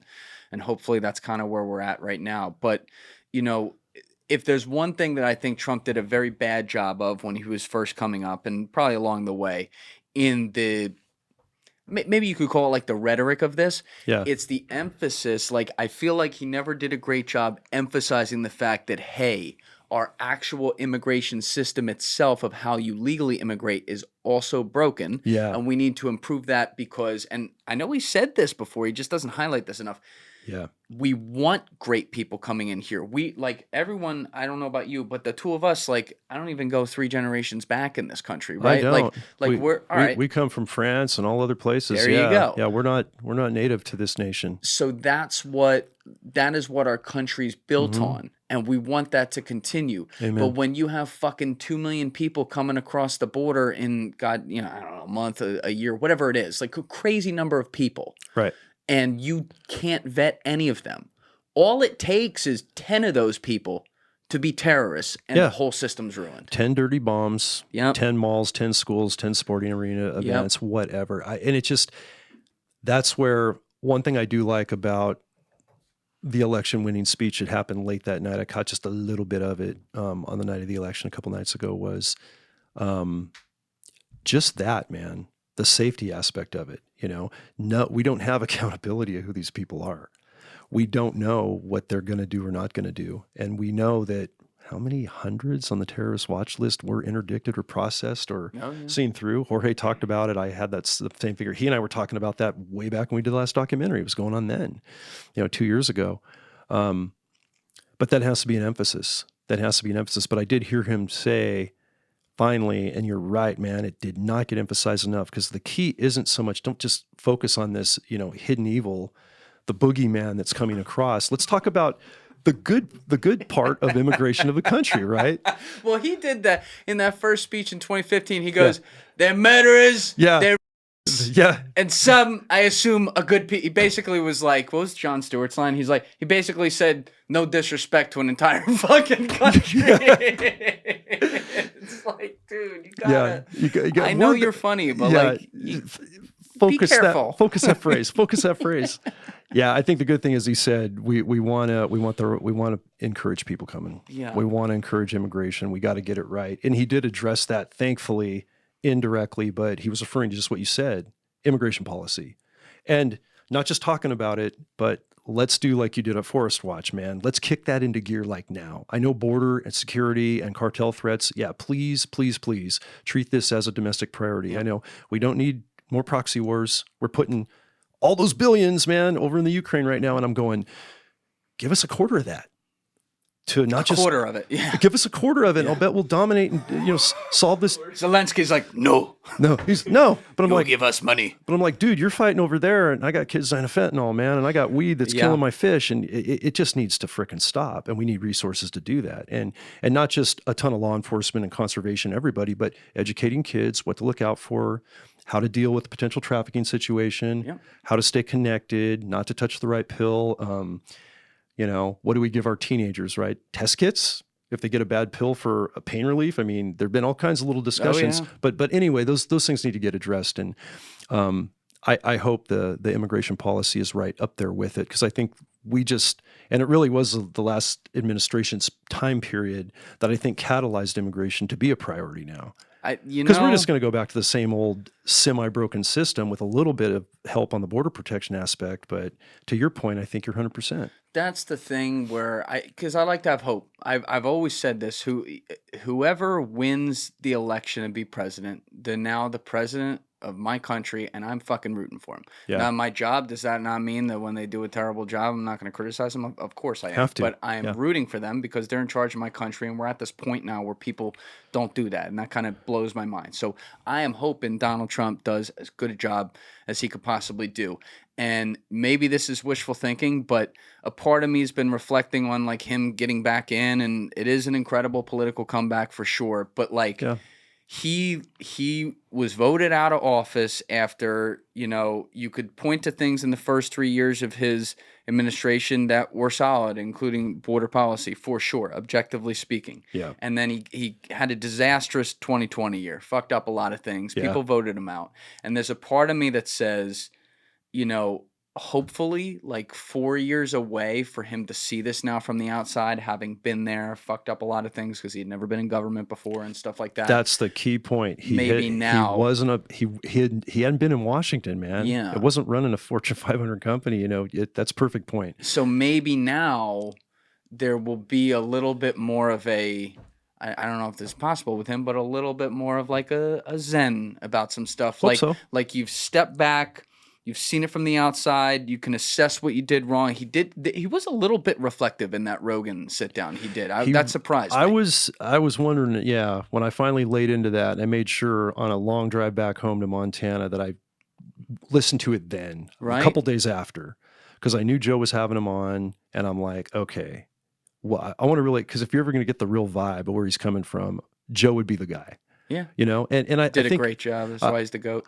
I really think Joe structured it correctly. I like that he had Vance on. I like that he invited Harris, to go on and just to talk about, not get political. But I saw some hope of direction, sure. but a little zen. I mean, there was a lot of, talking he's about still Trump. He's still Trump. You're always going to have that, built this, did that, look at this, look at me, and all that. But like talking about the people he hired and mistakes he made, like this is a guy who would never admit a fucking mistake. Before. And I heard that, and I could tell it was like poison coming out of his mouth. Yeah. But the fact that he was doing it a little bit, it's like, all right, maybe he's just old enough now that like he's a little bit reflective. Like just we can hope. Just a little bit. That'd be cool. Yeah, and the other thing I noticed, he can do this one term, and this is one term. So he can, breathe a little bit and make the best dent you can. Yeah. I kind of had that when I keep coming back to one of my mentors, Mike Carey, on the chief of our agency, that came back reluctantly. He was going to retire, but he had to, we said, everybody wanted him. He was that guy, just objective, good career history, very smart, and not afraid to be progressive, where progressive, out of the box, a little bit scary thinking would be a thing. And he knew he was only going to be there 2 years. So, the gloves are kind of off. You don't have to prove yourself. You're here. You got the highest job in our agency for law enforcement. Now we're looking at the new president of the United States. And there was a little bit of zen coming out. I think that I saw a little bit in the humor and a little bit in the Rogan podcast. I just hope it continues. I hope so. And so far, with the things he's mentioned continuously, a good handful of things that I think we all share in this room should be a national priority are going to get addressed. For sure. Really changed, which is cool. Real quick, John, I have to go to the bathroom, but so do I. Great timing. But when we come back, we're gonna talk all about the Chinese Sinaloa connection and stuff like that, and some of the things you've seen on the border and how that's spilling over into California, which is how you got involved, as you mentioned, with our mutual friends Jorge and Sognick over there. Yep. It's like some of that shit's crazy. So we'll do that, and I think we're also gonna do a Patreon episode too. So let's do it. We'll be right back. All right. Yeah. But anyway, so we're back on now, and we said did that thing? Yeah, just slide that right on. There you go. Beautiful. So we're back on. We're gonna get into some of the Chinese stuff. Oh yeah. Because I've had Nick Shirley in here. I think I mentioned that earlier, as well as Jorge talk about this extensively. Rocco talked about it a little bit, but Nick Shirley, who's a YouTuber covering the border and migrant crisis primarily, he was able to get a hold of a document. He showed it here. It was in episode 214. Nice. I want to say that was like an hour and 45 minutes into that one or something, but people can go check it. He recovered a document that from one of the Chinese immigrants who, they look different than a lot of the rest of the immigrants who are desperately more trying to come here. These are like people that look like they're coming straight out of the suburbs of China. Yeah. And they have this document in Chinese that basically explains from leaving China all the way to final destination in bumblefuck America, down to the most specifics of every legality they're going to run into, part of the process, how to get around our system, how to use DHS to their advantage, like fucking crazy. Yeah. And all I can think is like, there's got to be an espionage aspect to that. Yeah. Yeah, I know where you're going with that, and I remember when I first started to see the reports and then talk to Jorge about this specifically, when all of these military-age Chinese males with super clean passports and great clothes, and they just weren't coming through the normal channels. I figured it had to be something going on with a different cartel faction. And then when it came out that they were paying much more, so they had it all secure to go where they're going to go.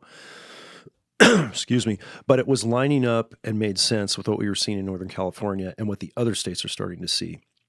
Jorge Sognick and I saw this up in Siskiyou County. Our Fish and Wildlife Cannabis Enforcement Program, my Met buddies, were seeing this starting... 2017, it actually kind of started before the border crisis. Chinese kind of coming in and showing a presence, not a dominating presence, but a presence in the cartel weed trade. Like, why is an organized Chinese group in the Hmongs coming in from Minnesota, Wisconsin, that area, and coming out? And then we come to find out that with the fentanyl crisis and all those precursor chemicals coming from China, which under some bylaws and some documents I've seen from DEA friends, they're not even, supposed to use back in the mainland. Yeah. But they export them here, obviously, and we know Sinaloa, Jalisco New Generation, any of those cartel groups or other derivatives are getting those precursors from the Chinese. And what was a real shocker to me, about a year ago, I got wind of the money laundering collaboration between Mexican cartels and Chinese crime groups for laundering money in America, just in plain sight. And the Chinese saying basically, listen, we want to get into the weed trade because it's a cash business. We want to build cash untraceable reserves and have a cash surplus. And I wonder what that's for. yeah, good question. Yeah, especially domestically. Yeah, I'm sure they're just investing it in the markets, getting S&P returns, obviously planning for the future. Planning for the future, planning, making right? sure their kids are getting into good schools. That's right. Harvard and Stanford. That's right. right. But yeah, when that was all going on, and I'm like, okay, so explain to me how this is kind of working. And the Chinese come in and say, hey, we like the weed trade because of the cash money, obviously. And you guys are still in it, but you're good at fentanyl. Trafficking is going both ways. You do fentanyl like nobody's business, man.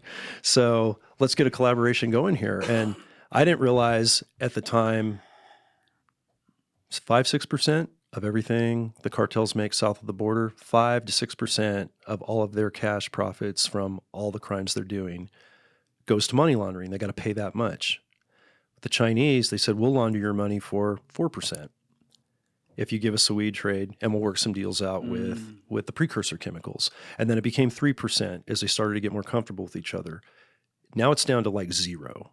I'm hearing they're paying no money, zero money to China to launder their money domestically. What's the catch?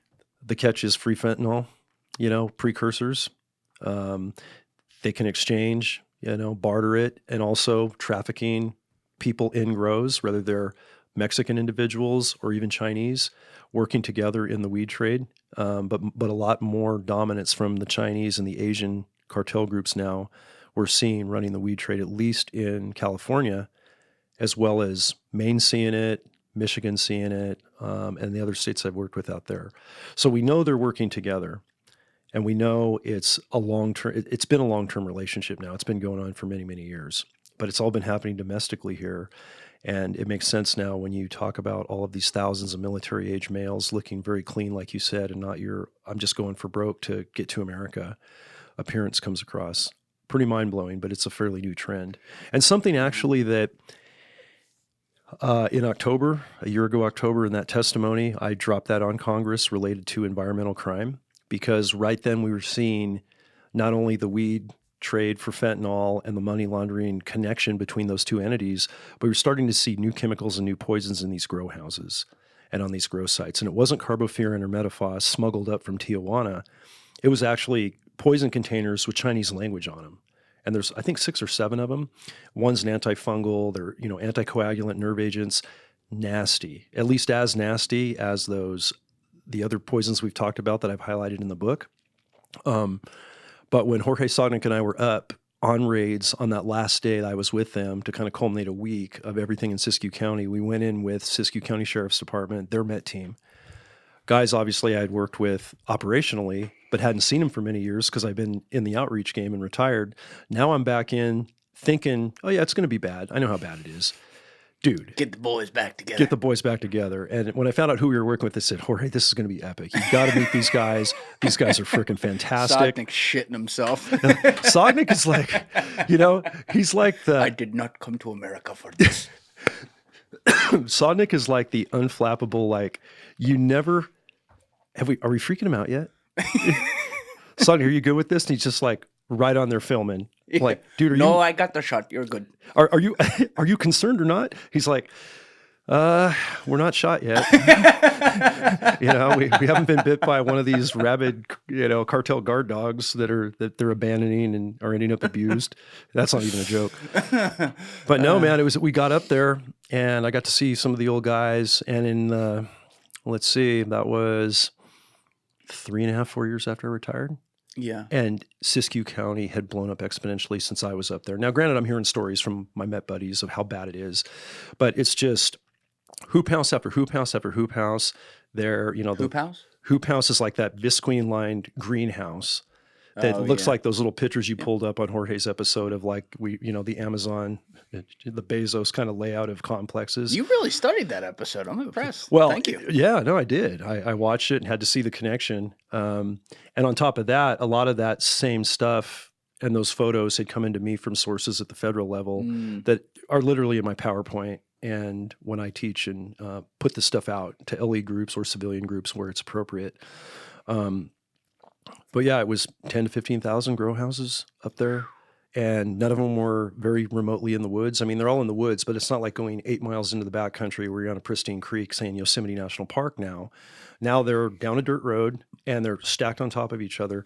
And here's where the environmental impacts, to make analogies that our listeners will understand how exponentially worse they are, as bad as it was in those open field forests.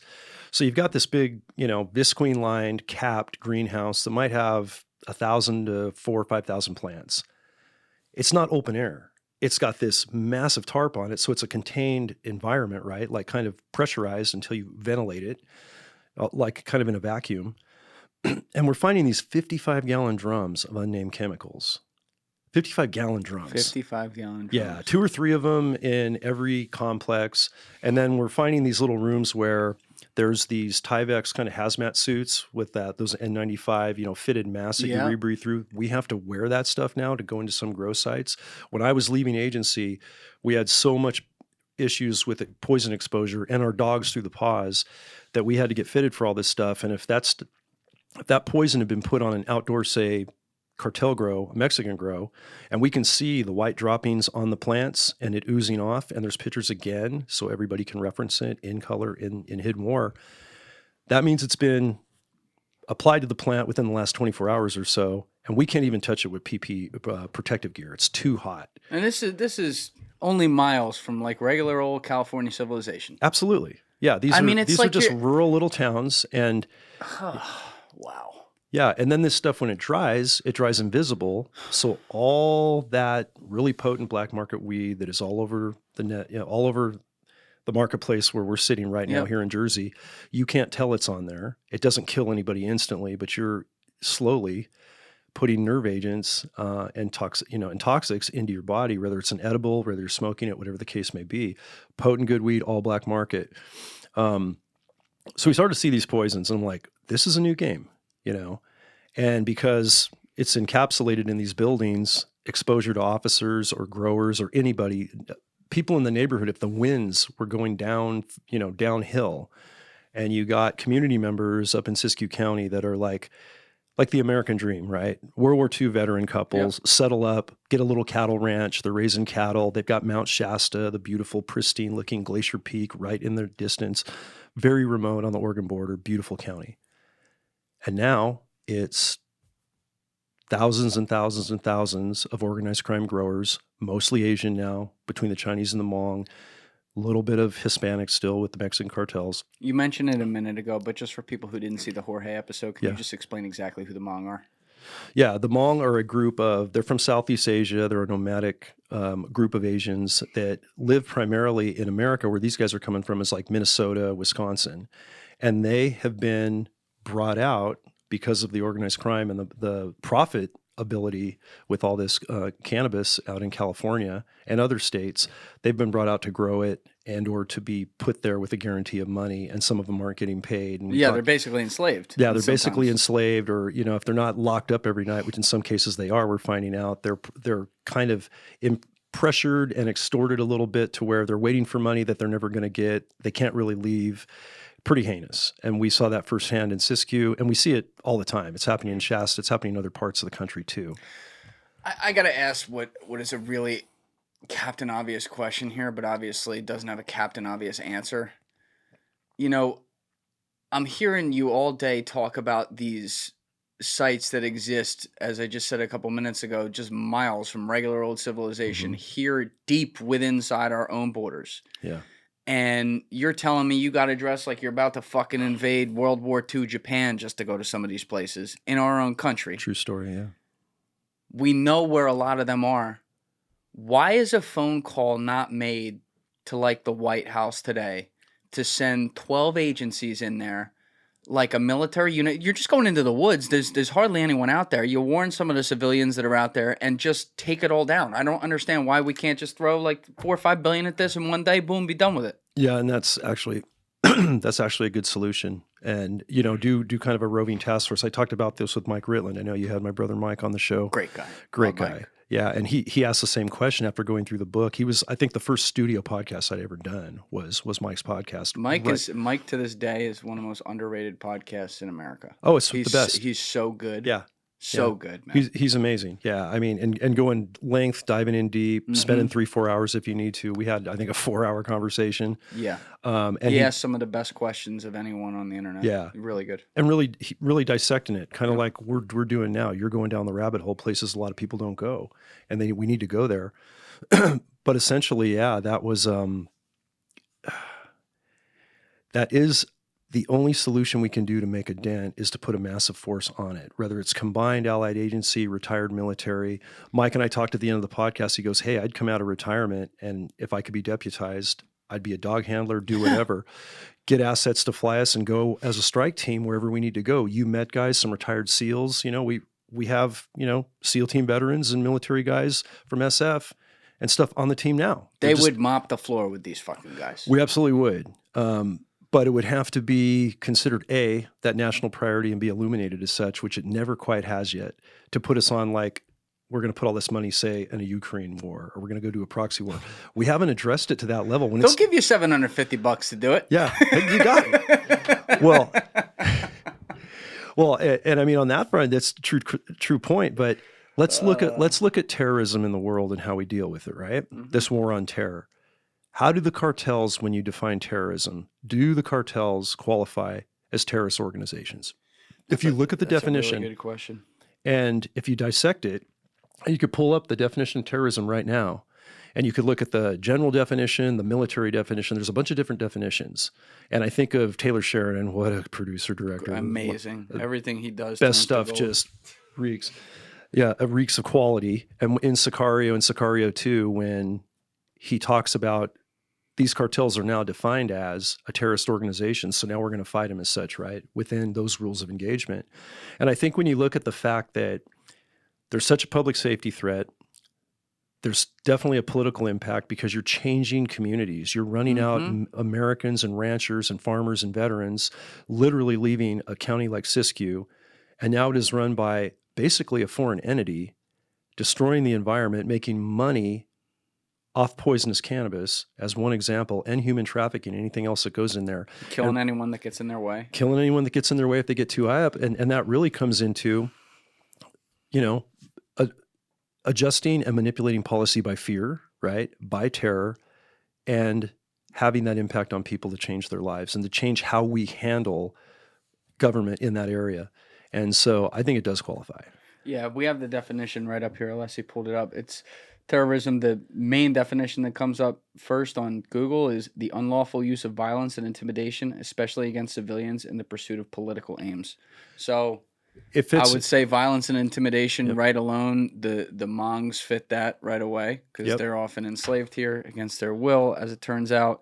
the people that they're killing along the way. Who, I mean, were you there when Sognick and Jorge got in that car chase? No, that was the first documentary they did Okay. before I met him. Got it. And then once I met Jorge and we got connected, we had a sidebar meeting with Sognick and had lunch, and then we were off to the races to go to Siskiyou County. Right. And that's a crazy story, what he saw down there. Oh, it's insane. Yeah. But right there, you know, they would have killed like 1.5 civilians if they got them. And, you know, I think I say it's a good question because the way we're trained to think about terrorism is like, you know, people who just go blow up a building randomly. But what these guys are doing, I mean, if you see 6 people hanging outside Cabo or something, that's kind of terrorism, you know. And when they're doing it here, they're not even coming from their own country of origin. They're coming here and attacking some of our people or whatever. I would agree. It probably should be characterized that way. Yeah, no, I think you're right on. And I think about those civilians. Jorge talked about it. We saw it firsthand. Our Met unit's been dealing with reports of people in these rural areas, wonderful Americans, just trying to survive. And now their water's gone and they're being told through intimidation from both factions, cartels, Chinese or Hmong or Mexican cartels, your water's going to disappear. Don't make an issue of it. And you're probably going to be okay to stay, or make an issue of it. This is going to happen. And they're intimidating and plate carriers, and they've got guns because they know law enforcement response is slim to nil, 2-3 hours away. Same type of thing we talked about, the game warden, you know, conundrum. And so, yeah, I do think it does fit the definition, and it affects us more directly as individuals and citizens of America than I think even some of these foreign threats. So I would, and this did come up shortly after the election results. I can't remember where I saw the clip, but something about where our new administration is going to define these cartels once on you know, the border's one issue, but actively working in America and how we're going to handle it. And I think there might be some radical changes. Yeah, we got to be careful with that though too, because Yeah. like one of the things that Correct. did really concern me last time Trump was in was there were strong reports that he was like, why don't we just drop a bomb on Mexico or whatever? And that's a very bad, he needs to get rid of those thoughts. That stuff's a very bad idea. I understand this is a huge threat. We got to figure out how to fix it. But there are ways, like there's multiple fronts on which said war is fought. And it actually starts with the stuff that's on our own side before them. You know what I mean? Like obviously their government is infested. It's not too great. Right. But we can fix things here before they have to internally fix some things there. We cannot be the world's police and spreader of democracy because, you know, frankly, we're very bad at that. Yeah, you're 100%. And no, it needs to be a domestic fight, deal with what's in our borders first, take the gloves off. And it's not just a harder law enforcement response. It's just not throwing, you know, a more aggressive stance with force through governmental law enforcement groups, whoever they happen to be. It's everything we talked a little bit about before, even outside of recording. It's educating our kids on the threats, being very honest about it, understanding what a human trafficking thing could look like, where you could be abducted, educating on fentanyl at the youngest age, and just letting everybody know publicly. And it's not a good message you want to give in school, but it was the same thing, you know, don't get in a car with strangers. And we all went through that grade school training of different things to look for. Well, now it's a much bigger issue because this isn't just happening from our own people. This is a foreign entity that multi-billion-dollar enterprise, and they are basically, you know, having a field day at our expense. So I agree. Handle what we can internally, domestically, but we got to handle it more severely. Oh, yeah. And more comprehensively. And as far as the politics on the Mexico side, that's been a hot and cold thing without the resources down there. And I absolutely love Mexico as a country. I love the people down there. I've been on a Baja off-road UTV racer for a lot of years. I can't go side by side, racing Baja on quads, motorcycles. That sounds fucking awesome. It is, yeah. The last time I drove a quad, I was 9 years old, and I crashed into my friend's birthday cake at his party. So, yeah, I got to get back to that. But they sound awesome. No, it's great. A little side story. In 2006, we raced the Baja 500 for the first time down there. I was on a quad, my partner on a motorcycle, an Ironman team to try to do them solo. And in 2010 and 2013, we did that. There's an orphanage down there we support, good kids doing good things. Yeah. El Oasis out of Ensenada, these amazing children, brother. They're like homeless and abandoned, left on the streets of Ensenada, you know, mom or dad, addicts, whatever, problems. And they get brought into this facility. And all outside sources give them a good school. They've got den mothers. They've got good structure, farming operation going on, great education. About 60, 70 kids cycle through Excellent. there, and Wow. from, just above infancy to all the way. I've seen some of them graduate high school and go to college. That's so rewarding. Yeah. So cool. And I think going down there to have fun, we wanted to race, but we also wanted to, race for a cause. And that was it. And we got a lot of support when we're racing. People throw money at it. They support the deal. But yeah, Baja is a magical part of Mexico. And from the off-road racing, being in the spirit of the really wild, Baja's it. And in 2013, I successfully soloed the whole Baja 500 on a quad by myself with no relay riders, which was the first to ever be done. I had a lot of support and help, but when I got to that finish line that night, because of that solo effort, I can't tell you how much more money and more support was thrown to El Oasis based on people knowing I was going to try to Ironman it. And the odds are against you, not necessarily because of your endurance, because Baja is just a kick-ass hard course. Right. And 50% of every class of vehicles that go in there approximately won't even make it to the finish line because they'll break. And I can't go there anymore, obviously, with the work I do. And it's heartbreaking, but the whole point of my long-winded story there is great culture. And you get on Southern Baja, and you get into those farm countries and those orchards and the citrus, and you see these beautiful people, and they're dealing with the same threats. Yeah, it's not their fault. Exponentially, Yeah. they're dealing with the cartels running their units, Exactly. running their towns, and they don't have the resources to fight that. We've seen it go up and down. We've seen the level of corruption. That has to be addressed with collaborative efforts with Mexico, I think, from this current administration. We're not going to go down there and just start ripping and tearing, but I agree, start here. But keep in mind what's going on down Absolutely. there. And from a humanitarian side, Yes. I really want to see the Mexican public in this consideration on however we address this. And maybe we'll get that lucky. Yeah. And we'll have some they- leadership down there to To help your with that. point, they live under an iron fist. Completely. And that's why, the majority of the people who are trying to come here are perfectly fine. It's the ones who slip through because we have no system where it's a huge problem. Right. Right. But I fully understand why those people are trying to leave Mexico or some of these other countries where they're torn apart. And so another way to help fix this is when you have, resources and ability to share back and forth so that the countries themselves can also clean themselves up and can be much more livable places in certain spots. And, it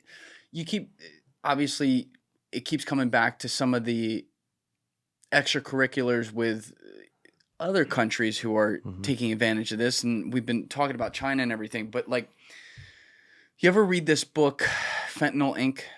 by Ben Westhoff? I need to read it. I've heard about it from you. I've heard you mention on another show, and a couple other sources have said I've got to read it. I'm diving in. Yeah, I think I got to have him in because I've brought him up on the show probably about 10, 12 he'd times be a great before. guest. Yeah. Joe Rogan did a podcast with him in 2019, and this guy, this was like the first alarm bell for me at what an issue we are, and I'll explain where I'm going with this. But he was like a culture reporter, wrote on music and shit. And so he gets assigned this feature story on something in the music industry. Yeah. And somewhere in there, he's interviewing some guy that's related to that story. And as an offhand side note, this guy mentions the fentanyl thing. Okay. And Ben's like, what do you mean? He didn't know much about it. The guy starts explaining it, and he's like, holy shit, he's writing this whole thing down. This is going on, what? And then as he's going through it, he starts looking at it more. He's like, this is a story. This needs to be written about.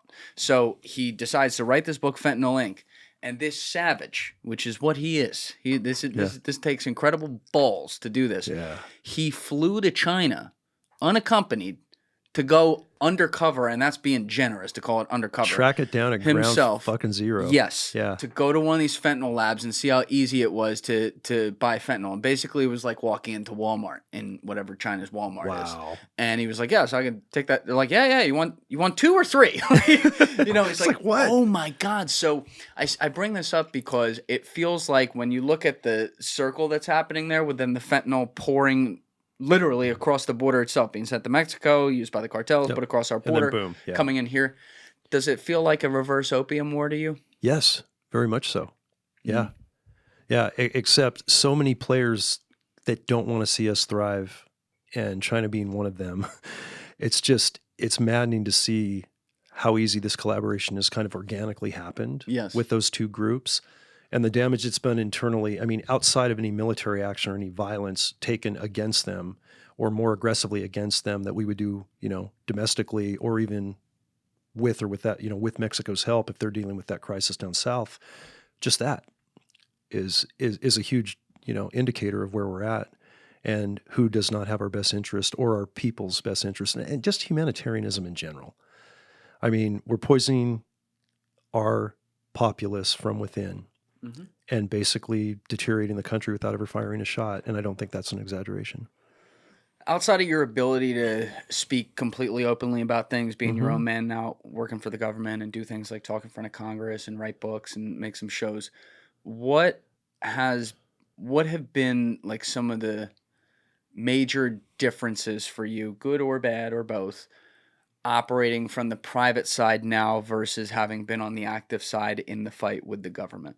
Because you've been out for 5 years plus now. Yeah. It's been mostly positive because, again, I can speak freely and I don't have to speak as somebody just from California. I speak as an American. Bottom line is, everybody's affected. And it was really hard, and talking to the guys that are either recently retired or about to retire out of the Met team, my crew of brothers, it's really hard when you're inside that agency and you're under that umbrella and the mindset of how we define things, what semantics we use, how soft and sugar-coated the problem really seems to be, how watered down it is. And we never talk about, we can't even call cannabis, we can't even call marijuana, we can't say weed. It's got to be cannabis. And you can't say it's an illegal weed farm. You could say it's an undocumented or it's an unregulated. So the whole thing was semantics to we stopped this one particular operation and it had, the cannabis was slightly whatever, and that mindset, you get into what can I say? What can I do? What can I speak to? Well, it's a large world, man. Yeah. The country's really big. It's really diverse. Not everything is, California politics. No.